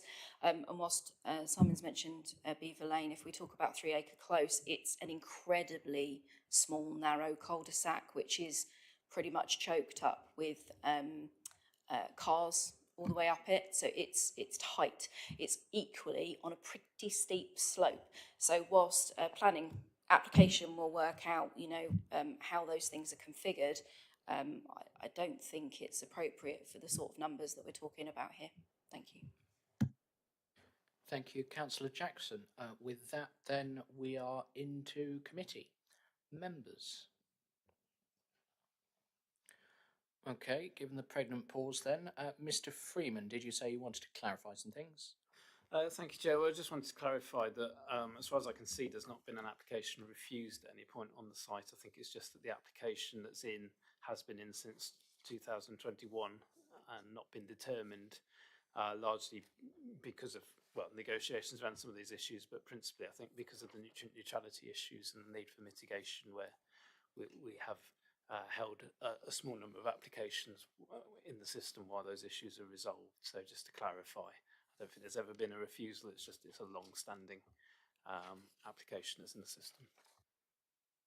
Okay, thank you, Mr. Freeman. Committee then, Councillor Hayward. Thank you, Chair. On this, and not for the reasons I've stated previously, but simply because you just have to look at a map. The access into this site, as has been pointed out, is either through a cul-de-sac, having weaved through another another housing estate, which is renowned for its traffic problems and access to emergency vehicles and a whole raft of other things, or along a tiny single track farm road, accessed by a very narrow residential road. So aside from the build traffic, which would cause absolute chaos nearby, having an additional 29 dwellings with those vehicles, with the service access, with deliveries, it's just an inappropriate location. And I appreciate that might be hard for some to hear. Some sites are just not appropriate. We've been considering them for the last month. Some sites just don't work. For me, this site doesn't work. Leave it as a green field. It serves an agricultural purpose. It's an eco corridor. And it just forms part of those green lungs of Axminster.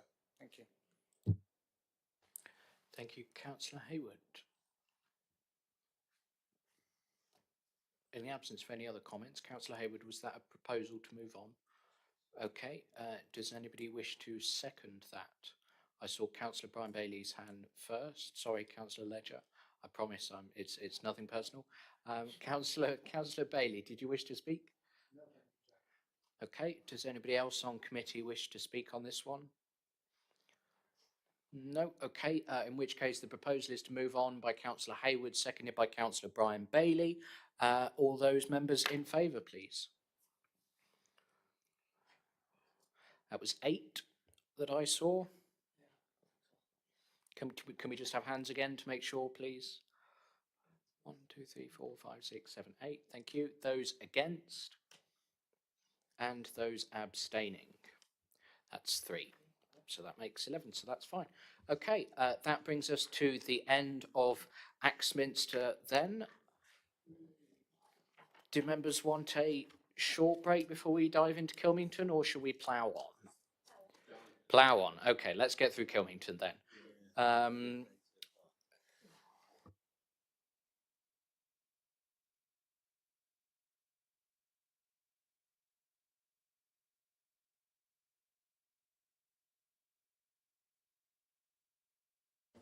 Okay, members. So I've just checked with Mr. Hunter. There are a number, quite a large number actually, of sites in Kilmington that have no registered speakers and for which the proposal from officers is not to allocate. So we are going to take some of these in one recommendation and then just plough through in a vote. So first off, does anybody wish to speak against the officer recommendation on sites Kilm 01, 02 or 03? No, in which case I will propose from the chair that we move on from all three of those sites. So first off, the vote then on Kilm 01. All those members in favour of moving on, please. That's unanimous. Kilm 02, the proposal from the chair is to move on. All those in favour? That's unanimous. And Kilm 03, the proposal is to move on. All those in favour, please. That is unanimous. That brings us then to Kilm 05, and we have Mr. Simon Coles registered to speak.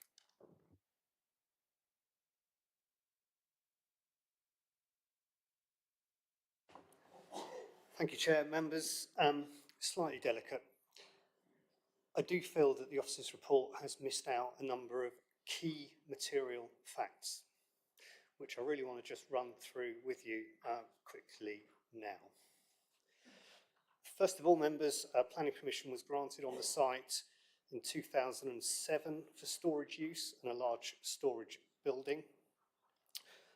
This permission was lawfully implemented, meaning it remains live in perpetuity. And you blink if you miss it, but in Devon Highways report, it says that planning permission was granted in 2015 for 6 new homes. This was a rural exception site. Again, this permission has been implemented. It remains live in perpetuity. A spade could go into the ground tomorrow and start delivering. The problem, members, is that this permission is not viable. 2 market homes and 4 affordable homes, whereas an allocation would be 4 market and 2 affordable, I think, under the current policy definition. Now, there are a number of areas where I think there's a bit of a disconnect between the assessment, the technical assessment, and the conclusion. Here's one: landscape. Officers say the site has low to medium visibility. And this chimes with a historic environment comment about how the trees and hedgerows obscure views of the site. So the conclusion that developing the site for 6 homes would have a significant landscape impact, I mean, it just doesn't add up, members. Another key fact is that officers have accepted elsewhere, and this was as part of an appeal on a completely different matter, that the site is brownfield land. Now, members, you know, brownfield land, okay, is where national and local policy and your emerging local policies prioritise and direct housing development. Okay, the site got a bit overgrown in the summer, but its development could hardly be described as harming ecology. And it's worth remembering, as I say, that there is a planning permission to develop the site already. It doesn't need any more approvals. Finally, and this is with regard to phosphates, because of this planning permission, this site is deliverable straight away. It doesn't need any further phosphate approvals or permissions. So members, we've got a bit of a difficult one here. For me, personally, you'll decide, obviously. But I think there's really good justification in allocating this site for 6 homes. It's a sustainable location. Kilmington is suitable for small-scale development, and we ask that it's allocated. If not, brought back. Thank you, members.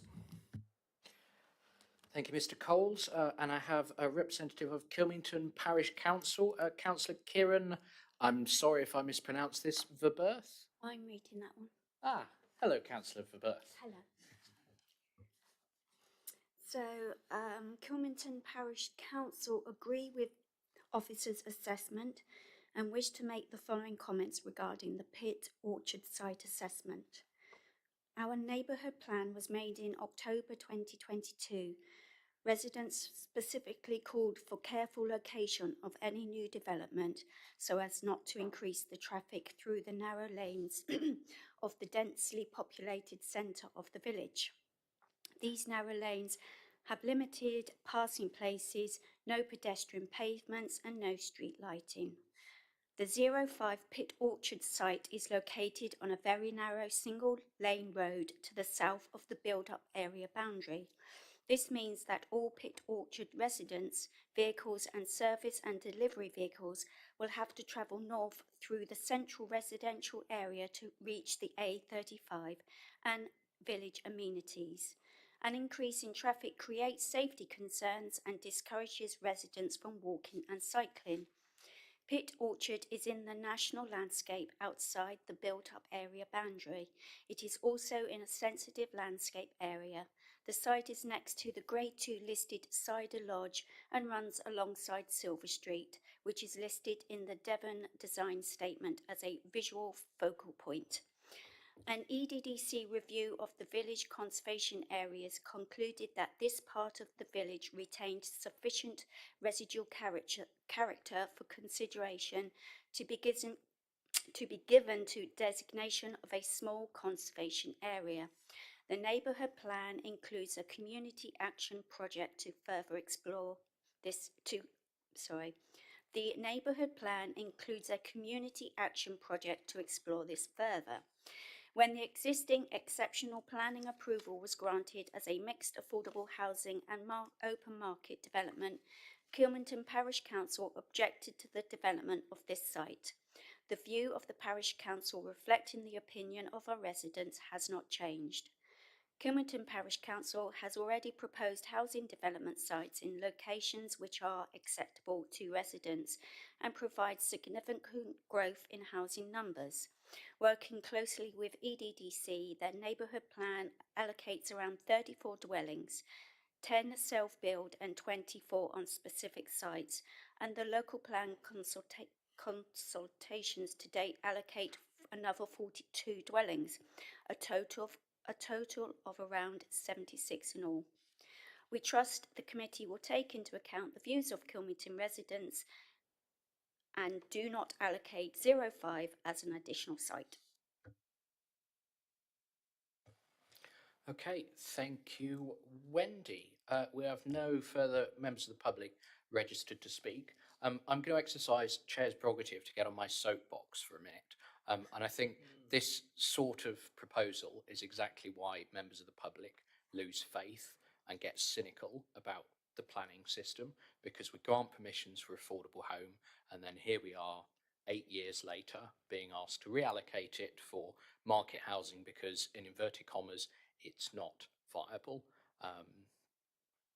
I'm not going to express an opinion on that. I will point out that where a site has come forward as a rural exception site, that balance is fundamentally different to when it comes forward as market housing, because by its nature, it's a rural exception site. I will finish by saying I completely agree with Officer's recommendation in this instance, and I'm going to move from the chair that we move on from this site.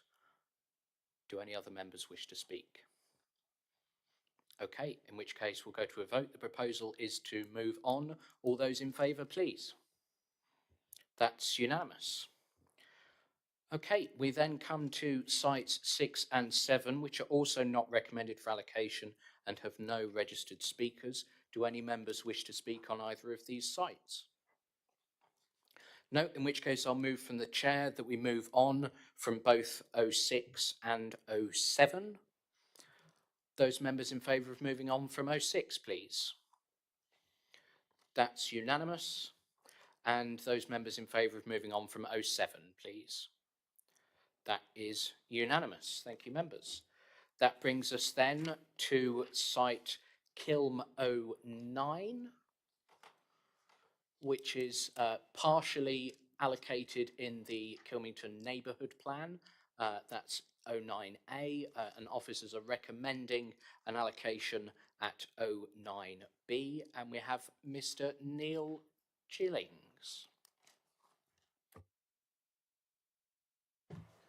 Thank you, Chair.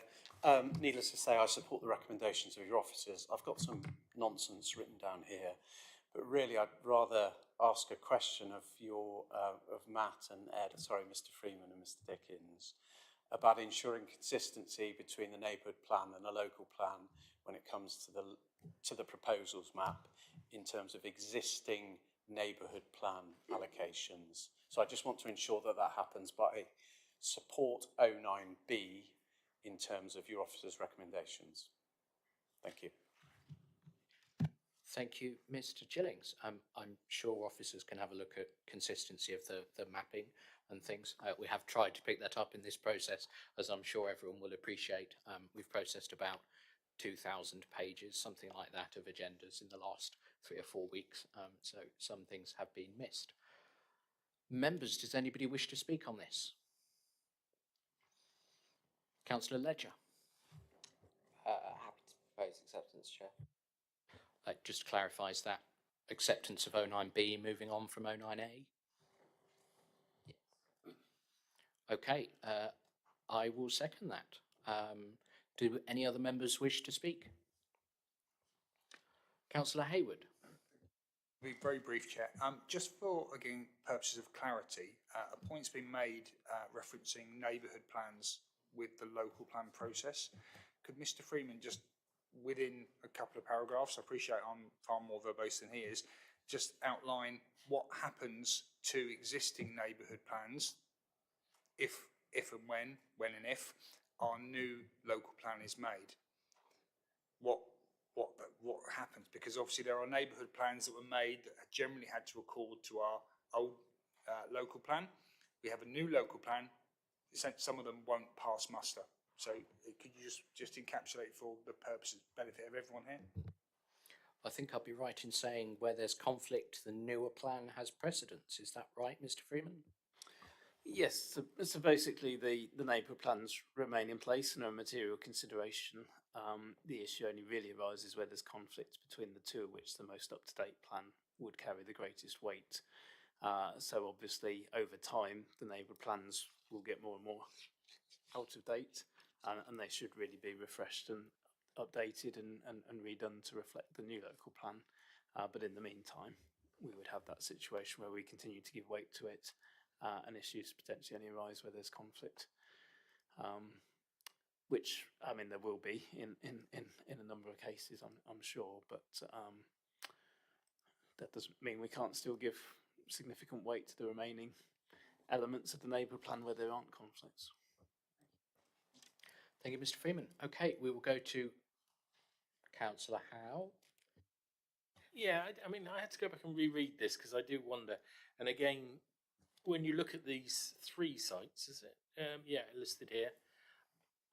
Should we be joining them? Should we be trying to push through 9, whatever it is? I can't even see it now. It's gone.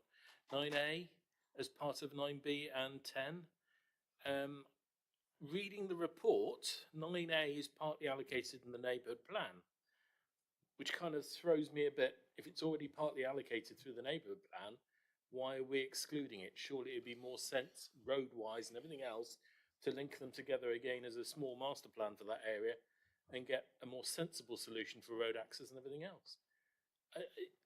I don't know. I mean, Killington's a lovely little village and everything else, and I don't want to do it any harm, but at the same time, I am casting doubt about myself and my own sanity, if you get my meaning. Mr. Freeman, can you save Councillor Howe's sanity? At this point on Friday afternoon, I'm not sure I can.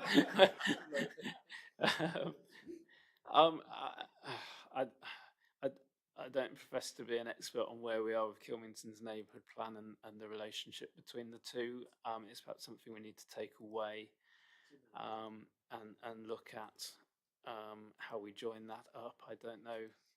I think I don't know if Matt or Sam can add anything to that, but I think it's probably something we need to take away and look at how we join this all up. But if we can sort of agree the principles of the allocations and perhaps take that away. Yeah, I was going to suggest that we take it to a vote and then officers can take it away. And if necessary, we can bring it back to the mid-October meeting. But I think point heard. In which case then, for the second time of trying, we have a proposal from I can't remember. Councillor Ledger, seconded by, oh, me, did I second it? Oh, very good. That 09A is moved on from, 09B goes forward as an allocation. So we'll start with 09A. The proposal is to move on. All those members in favour? That's 10. And those abstaining? That's 1. There we go. And then the proposal is to allocate 09B. All those in favour? That's unanimous. Okay, that brings us then to site Kiln 10, right next door. Okay, we have no members of the public registered to speak. Excuse me, do any members of committee wish to speak? No, in which case I'll propose from the chair that we allocate this site in the Reg 19 draft. All those in favour? That's unanimous. Okay.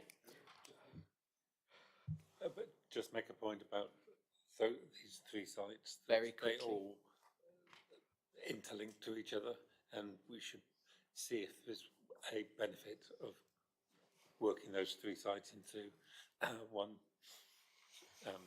That was certainly the discussion at the working group in liaising with the parish council, and certainly I think officers have that in the back of their minds to take forwards. Okay, the last 3 sites then, again, all not proposed for allocation. I did have a Mr. Darren Summerfield down to speak. Do I understand he's not coming? I'm just making sure we don't have a Mr. Summerfield in the gallery. No? Okay, in which case then, does anybody wish to speak on these 3 rejected sites? Councillor Ledger. I think it relates to the same point in 9A with 11. The reason for not allocating is the referendum version of the Kilmington Neighbourhood Plan is allocated 10 dwellings. So the yield is 10 dwellings. So we're rejecting it, but it's already accepted in the neighbourhood plan.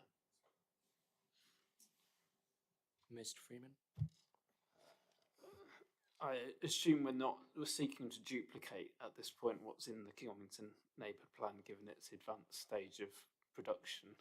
There doesn't seem a need to do that, but it does come back to Councillor Howe's point in terms of 9A and 9B and 10 in terms of how we join that up. So we'll take that away and look at that. But don't really see a need to repeat what's in the neighbourhood plan if it's reached as far as a referendum version. So could I suggest instead of moving on that we just support the neighbourhood plan? I mean, is it right that we do that now? Does that risk prejudicing SPC when it comes to consider the neighbourhood plan down the line? SPC or Cabinet or whoever it is? Oh, well, I'm struggling to remember. For the plan to reach referendum version, we must have issued comments on the plan via Cabinet already before it got to referendum version. So I'm assuming we have already supported this through the neighbourhood plan. Okay. Does it make a huge difference if we just move on? No? I'm going to propose from the chair that we move on from sites Kiln 11, Kiln 12 and Kiln 13. You don't need to, Brian, but thank you. Do any members wish to speak? No? Okay, in which case the proposal is to move on from Kiln 11. All those in favour, please. That's unanimous. Move on from Kiln 12. All those in favour, please. That's unanimous. And to move on from Kiln 13. All those in favour, please. That's unanimous. It's more for the benefit of Damien and the tape than anything. I think I'm going to suggest we take a short 5-minute break just to stretch legs for a moment and then come back and tackle Musbury, Hawkchurch and Chardstock. So we'll reconvene by 15:15.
Okay, right. The last stretch then, members, done by 6 o'clock, shall we? Okay, we are on to Musbury next, I believe, Mr. Dickens. By way of very brief introduction, Musbury, it's on the plan in front of you. You'll see there is one site. Oh, hang no. on. No, it's me. Should I declare an interest while that's being got? Can I declare an interest Yeah, go on. ORI in Mus 1? Okay. Because that's a DCC apparently owned site. Sorry. We'll see you in a minute. So on the plan, you'll see for Musbury, just one site is recommended for allocation, O1A. Okay, and with that O1A, we come to Councillor Andrew Moulding from Musbury Parish Council. Well, how nice it is to be in this council chamber again, on the other side of the fence. Yes, Musbury, on my village where I live, and having given up being a councillor here for 36 years, Muggins Moulding was co-opted as a parish councillor for Musbury. So there you go. And I agree with all the recommendations for Musbury, totally. I agree with O1A being acceptable, but O1B not being acceptable. The only thing and the reference that I would like to see removed is that of gypsies and travellers allocation on that site. As far as I am aware, Devon County Council have got a site, they're allocating a site, and as you might well imagine, the residents of Musbury are very much concerned that the site in question at Baxter's Farm, right in the heart of the village, it has still got an allocation or a suggested allocation for gypsy and traveller pitches. It's not an appropriate site. It's been debated on numerous occasions through the village together with planning officers, and I would like to see O1A being allocated for approval, but with the omission of reference to gypsies and travellers. Thank you, Councillor Moulding. Mr. Freeman, is there a specific reason that the potential for a G&T allocation is present on this site? If I recall, Chair, I think it was simply that in developing the development brief for the site in partnership with Devon County Council and the Parish Council, it was just seen as a good location and opportunity for provision. Is probably something that needs to be considered in the wider context of gypsy and traveller provision through the plan, which we haven't really touched on recently, at least. My current thinking is we probably don't need to rely on this, and I know Devon County Council are looking at alternative provision in relation to this, so it's probably not an issue, but we probably need to bring you a report on gypsy and traveller provision more generally in terms of the plan. I'm also mindful there's a site on Monday's agenda, I think, which is for gypsy and traveller provision. So I don't think it necessarily, it's an interesting one actually, because it's in the reasons, but it's not actually in the recommendation, is it? It simply talks about the residential and the 15 units and the employment space. I would suggest for the moment that members would be safe in agreeing the recommendation, which is for the 15 residential units and the employment, and not mention the gypsy and traveller provision, and work on that assumption. And we can bring a further report in regard to gypsy and traveller provision more generally, but I don't think that it's a problem to remove it from this site as things stand. Okay, thank you, Mr. Freeman. In that case, I will propose Officer's recommendation as written for 15 dwellings and 0.06 hectares of employment land. Do any members wish to speak? No? Okay, in which case you've just heard the proposal from the Chair. All those in favour, please. That's unanimous. Okay, 01B then, which we have to consider separately as well. Does anybody wish to speak on this one? Councillor Moulding, do you have anything to add on any of these or no? Okay. In which case I'll propose again from the chair that we move on from 01B. All those members in favour, please. Okay, thank you very much. Councillor Moulding, did you have anything to add on any of these other sites? Okay, thank you very much. Members, does anybody wish to speak on any of them? Yes, we might want to check with Councillor Jess Bailey. Yes, that's right. Thank you, Sam.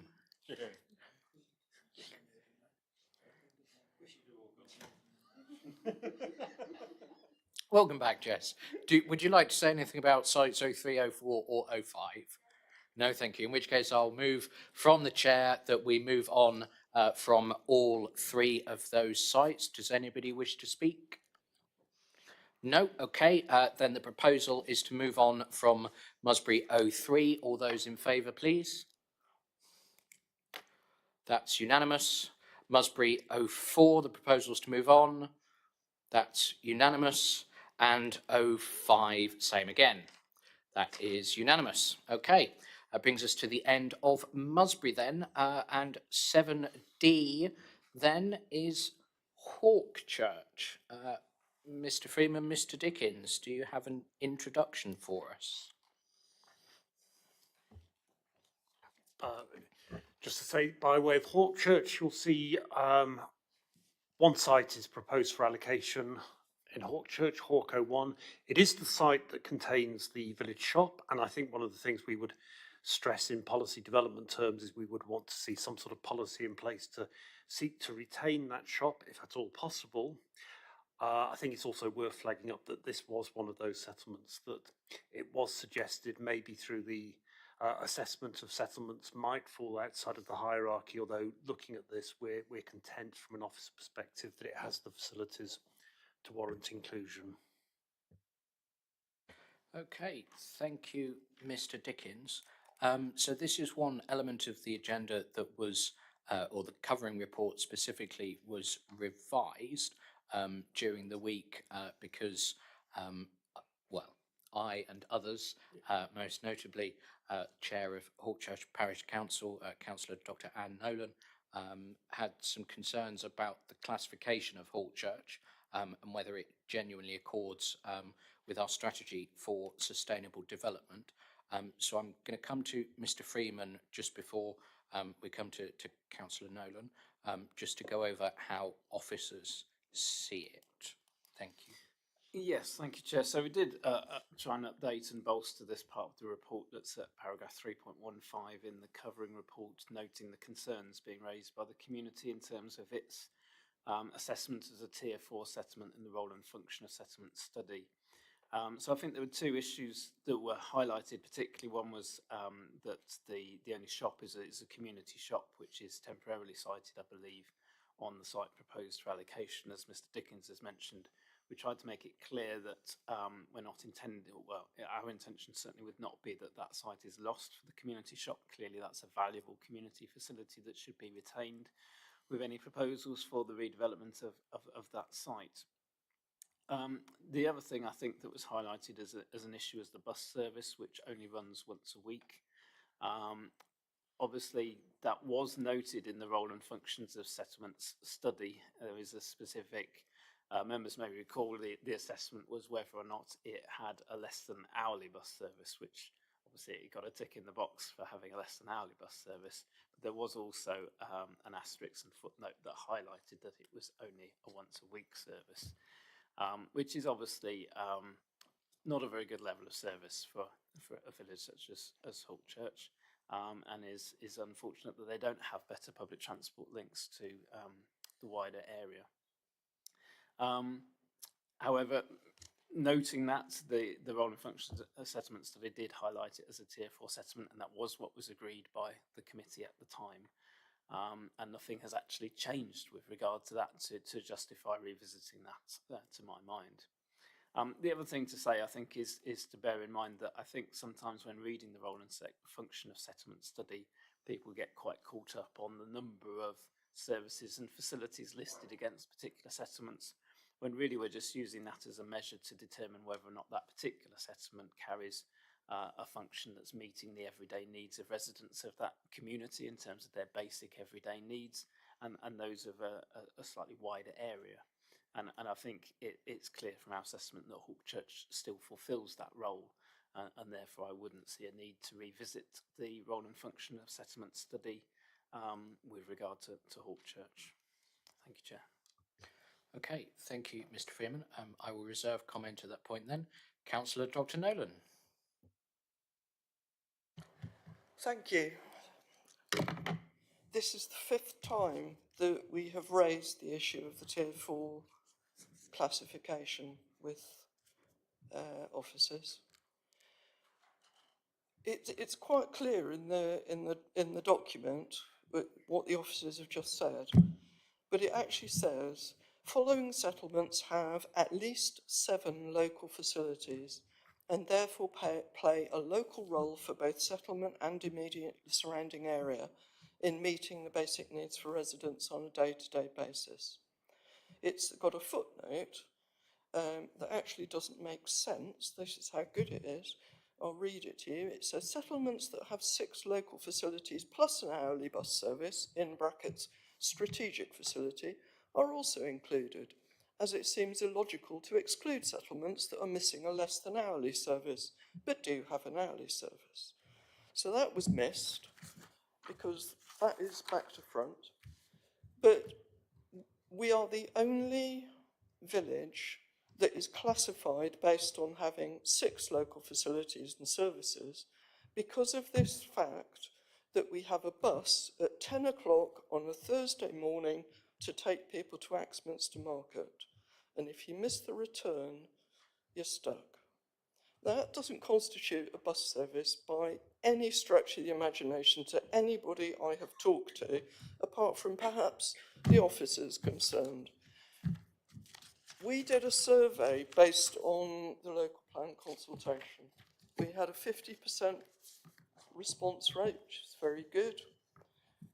And the vast majority of residents do not support the scale of development within Hawkchurch.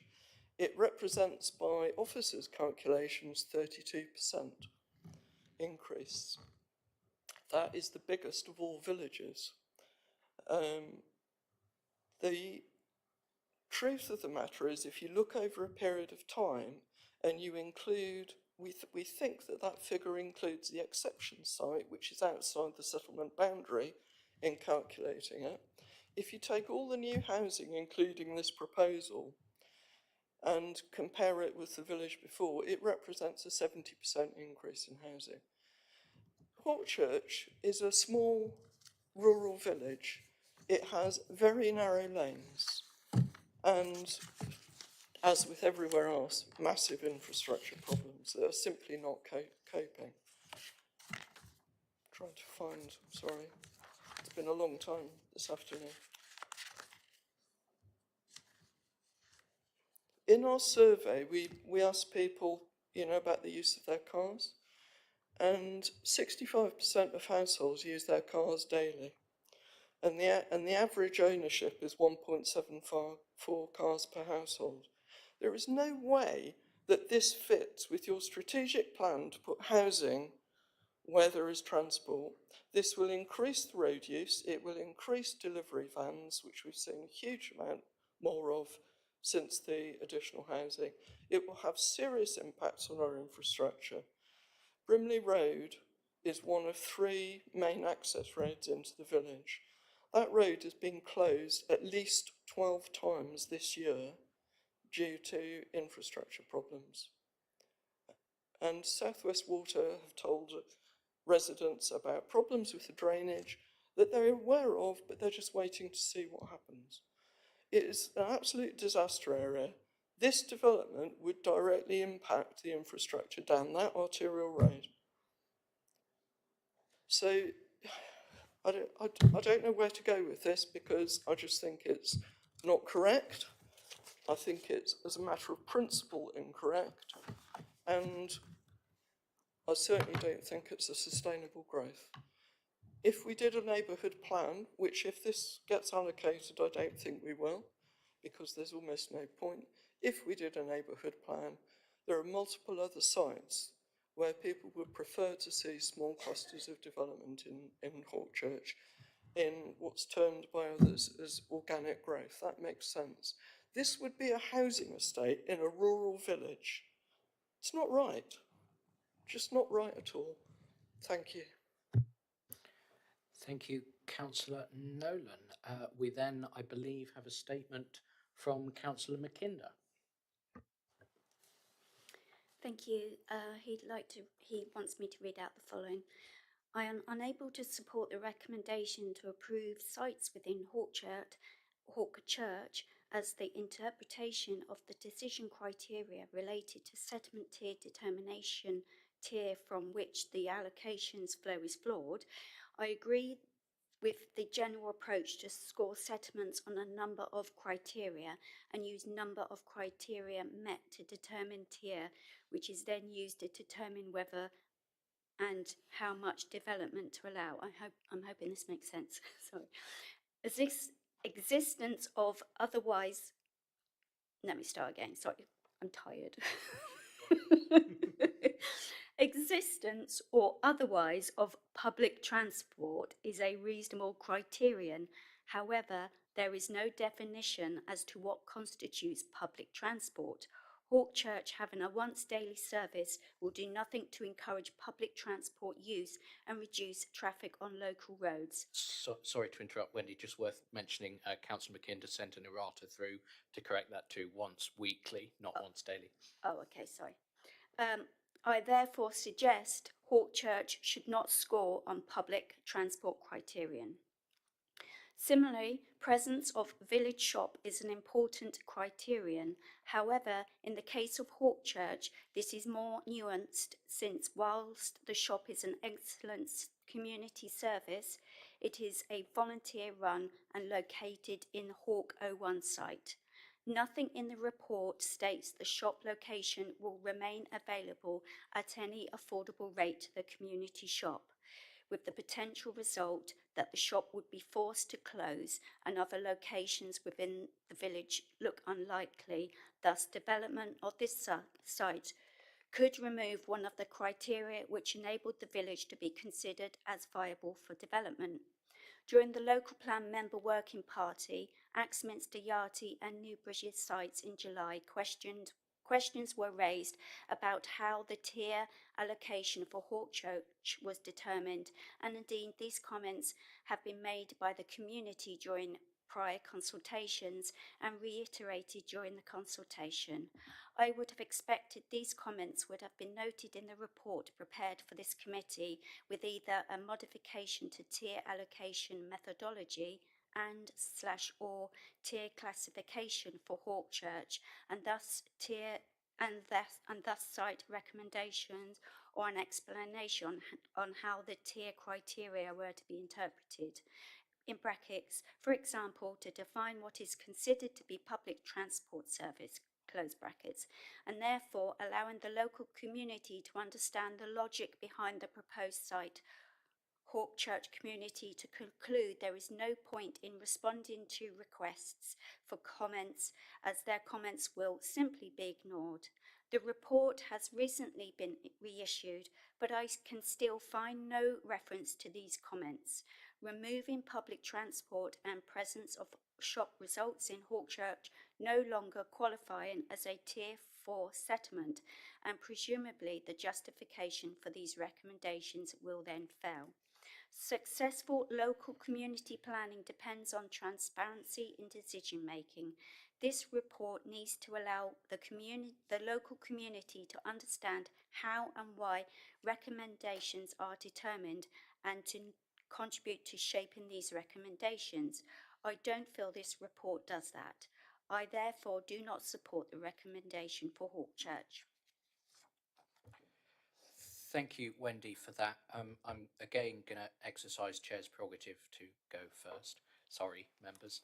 I have a lot of sympathy with the points that have been raised by Councillors Mackinder and Nolan. I think there's some contradiction between the proposed allocation and the assessment that's in there. My view would be a lot of smaller settlements that are taking some growth through this process have relatively similar problems with poor quality public transport, maybe not to the extent that we see here with a once weekly service. But I don't think it's something that we haven't seen in other villages or will see maybe on Monday. So I'm going to propose a compromise here, I think, because I don't hear from Councillors McKinder or Nolan that there's outright opposition to anything in Hawkchurch. I hope that's a fair characterisation. So I'm going to propose at this time that we move on from this site, but bring it back in mid-October, looking at the potential for a much reduced allocation, perhaps using only the land that's already been developed and excluding the community shop. That's my proposal.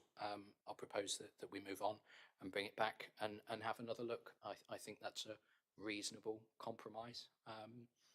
But there we go. That's only my view. I see lots of hands, and I saw Jess Bailey first earlier on, so we'll go with Jess first.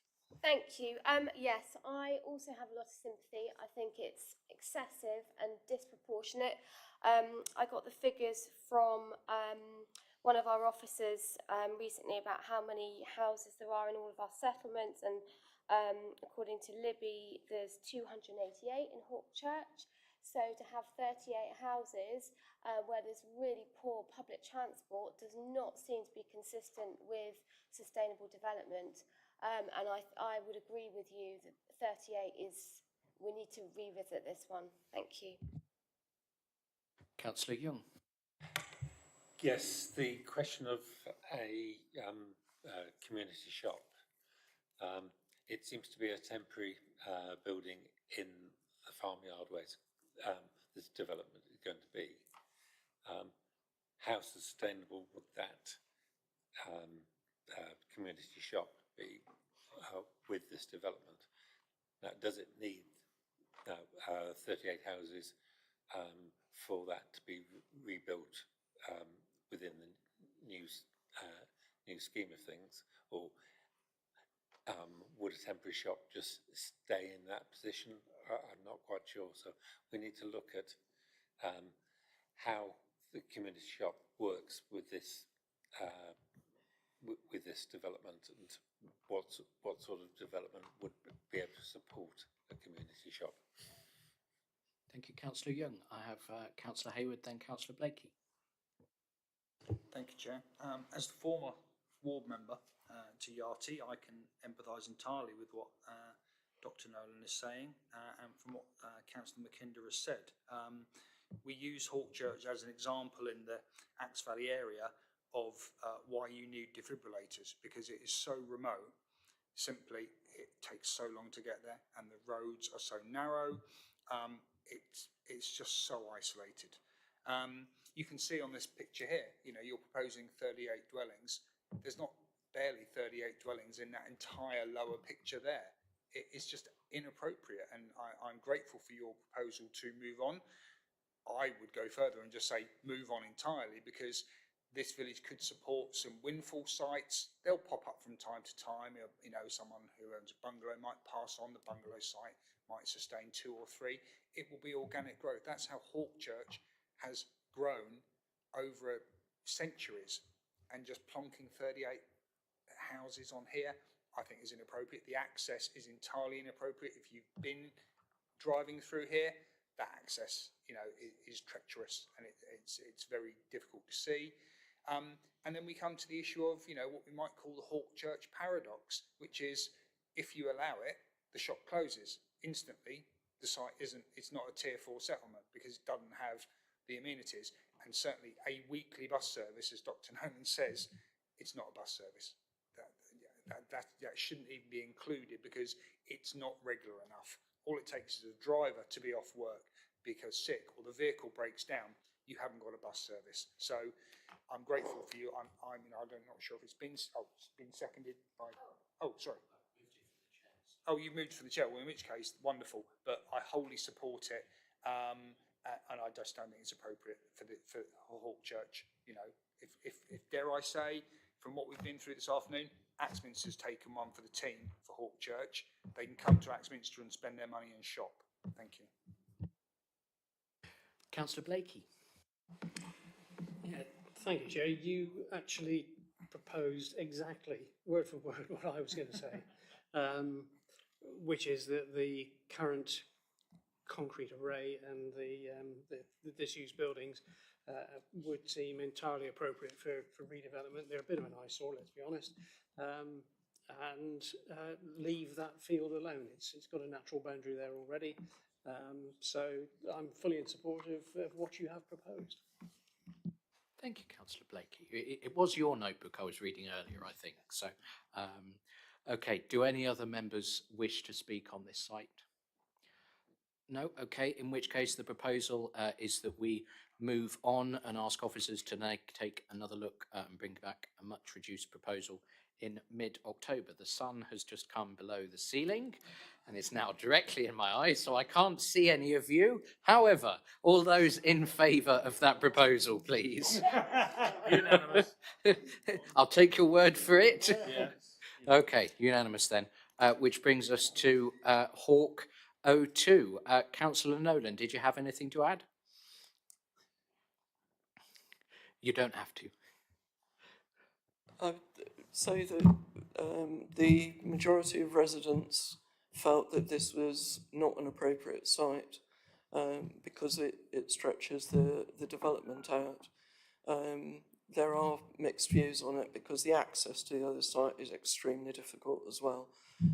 So people were a little bit split on that. But personally, again, it's just a huge development and totally inappropriate. And can I also say that the facts that you were given by officers aren't correct? Those are the parish numbers. The actual settlement boundary has far fewer houses. You've only got to look at the map and it's obvious. Thank you. Thank you, Councillor Nolan. Wendy, did Councillor McKinder have any further comments on this site? No. No? Okay. I'm happy to propose from the chair that we move on from this site. Any comments? I really couldn't see you if you put your hand up, so you'll have to say something. No? Okay. All right, we're going to a vote then. The proposal is to move on from the chair. All those in favour? No one voted. That's unanimous. Okay, very good. Thank you. Which brings us to the last settlement in the hierarchy. Sam is closing the wrong blinds. It's a good thing we're nearly done, isn't it? Okay. Chardstock. Mr. Dickens, please save me. Chardstock. So you'll see on the plan there is a smallish site 4A which is proposed for allocation, and 4B and 2 other sites are not. Thank you, Mr. Dickens. Short and sweet. Okay, we have no one registered to speak for sites Char 1 and Char. Oh no, Char 3. Do we have a statement from Councillor McKinder? Very short one. A very short one. He says the Chardstock recommendation has the support of the local community via the parish council, and I'm happy to support the Chardstock recommendation and specifically the Char 04A site. Okay, thank you, Wendy. Does anybody on committee have anything to say about sites Char 01 or 03? No, in which case I'll propose from the chair that we move on from those two. Damien? Just making sure you've got it. Okay, so all those in favour of moving on from Char 01, please. That's unanimous. And Char 03, again to move on. That's unanimous. Okay, that brings us then to the last site of the day, Mr. Gillings.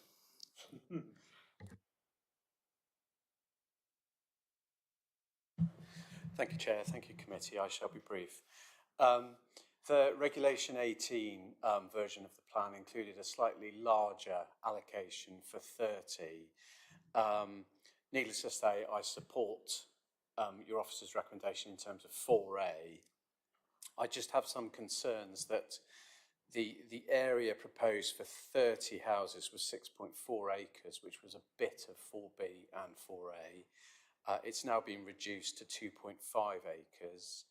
And I was just saying, if you've got aspirations to deliver sufficient housing to meet your overall targets, along with suitable access, which is going to take out that first little bit with no housing, adequate drainage, potentially incorporating nutrient neutrality mitigation measures, land for biodiversity net gain, employment, yada, yada. It is extremely unlikely that the first field will be sufficient. I'd also say that providing a lower density layout appropriate to the edge of village location makes this doubly unlikely. I guess I would say, or you would say, the obvious answer is, well, we'll just do lower numbers for the first field. But I think 30 is an appropriate level for charred stock as it's set out in your officer's report for the village. So I think I would ask that a bit more of 4B, not the whole lot of 4B at all, but a bit more to achieve what the policy is currently looking to require from the site would be great, because I don't think 4A will achieve 30. Thank you very much. Thank you, Mr. Gillings. I have Councillor Hayward and then Councillor Young. Sorry, could somebody turn the public speaking mic off, please? Thank you. Thank you, Chair. Very briefly, it's interesting that there's been a softening of position from the parish council, because previously, through their neighbourhood plan, they weren't very keen on this at all. I'm grateful for officers, and I'm mindful of what the speaker said. But 4B and 1 really just change the character of the village, and that significant development to the north. I think the village can sustain the development of 4A as a natural sort of southern progression. They've now got a very vibrant village shop, a great village hall, community hall, which has had a lot of funding to it to make it commercially viable for the future. Has a great school. It has the amenities other than a bus service, which of course, if you go all the way down the road to the A35A, you can pick up the bus there. So I'm happy to support the proposal. I'm mindful of what's been said. It may well that it doesn't deliver 30. It may deliver, 20, of which I hope a great number of those would be affordable houses, because they're really in demand in the child stock area. But happy to propose, Chair, if you're happy, if you're happy with me to propose, that 4A is taken forward as an allocation, but that 4B is declined. Okay, the proposal is to allocate 4A and move on from 4B. Is that seconding, Councillor Young? No, I just need... I do need to ask for a seconder first, sorry, okay, constitutionally. Councillor Collins, you wish to second? Okay, thank you. Councillor Young? Right. The question is, how many dwellings are there in charred stock to work out the sort of proportionality of this new housing? Any chance of having a figure? We'll give Mr. Freeman a minute to check that one. Does anybody have anything to add on this site? All I'd say is, no, it's great to see that the parish council is supportive of this proposed development, and that's the way we would like to go.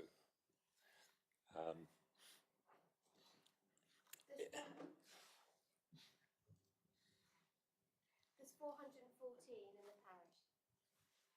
414 dwellings. In the whole parish, though, rather than the village itself, worth highlighting.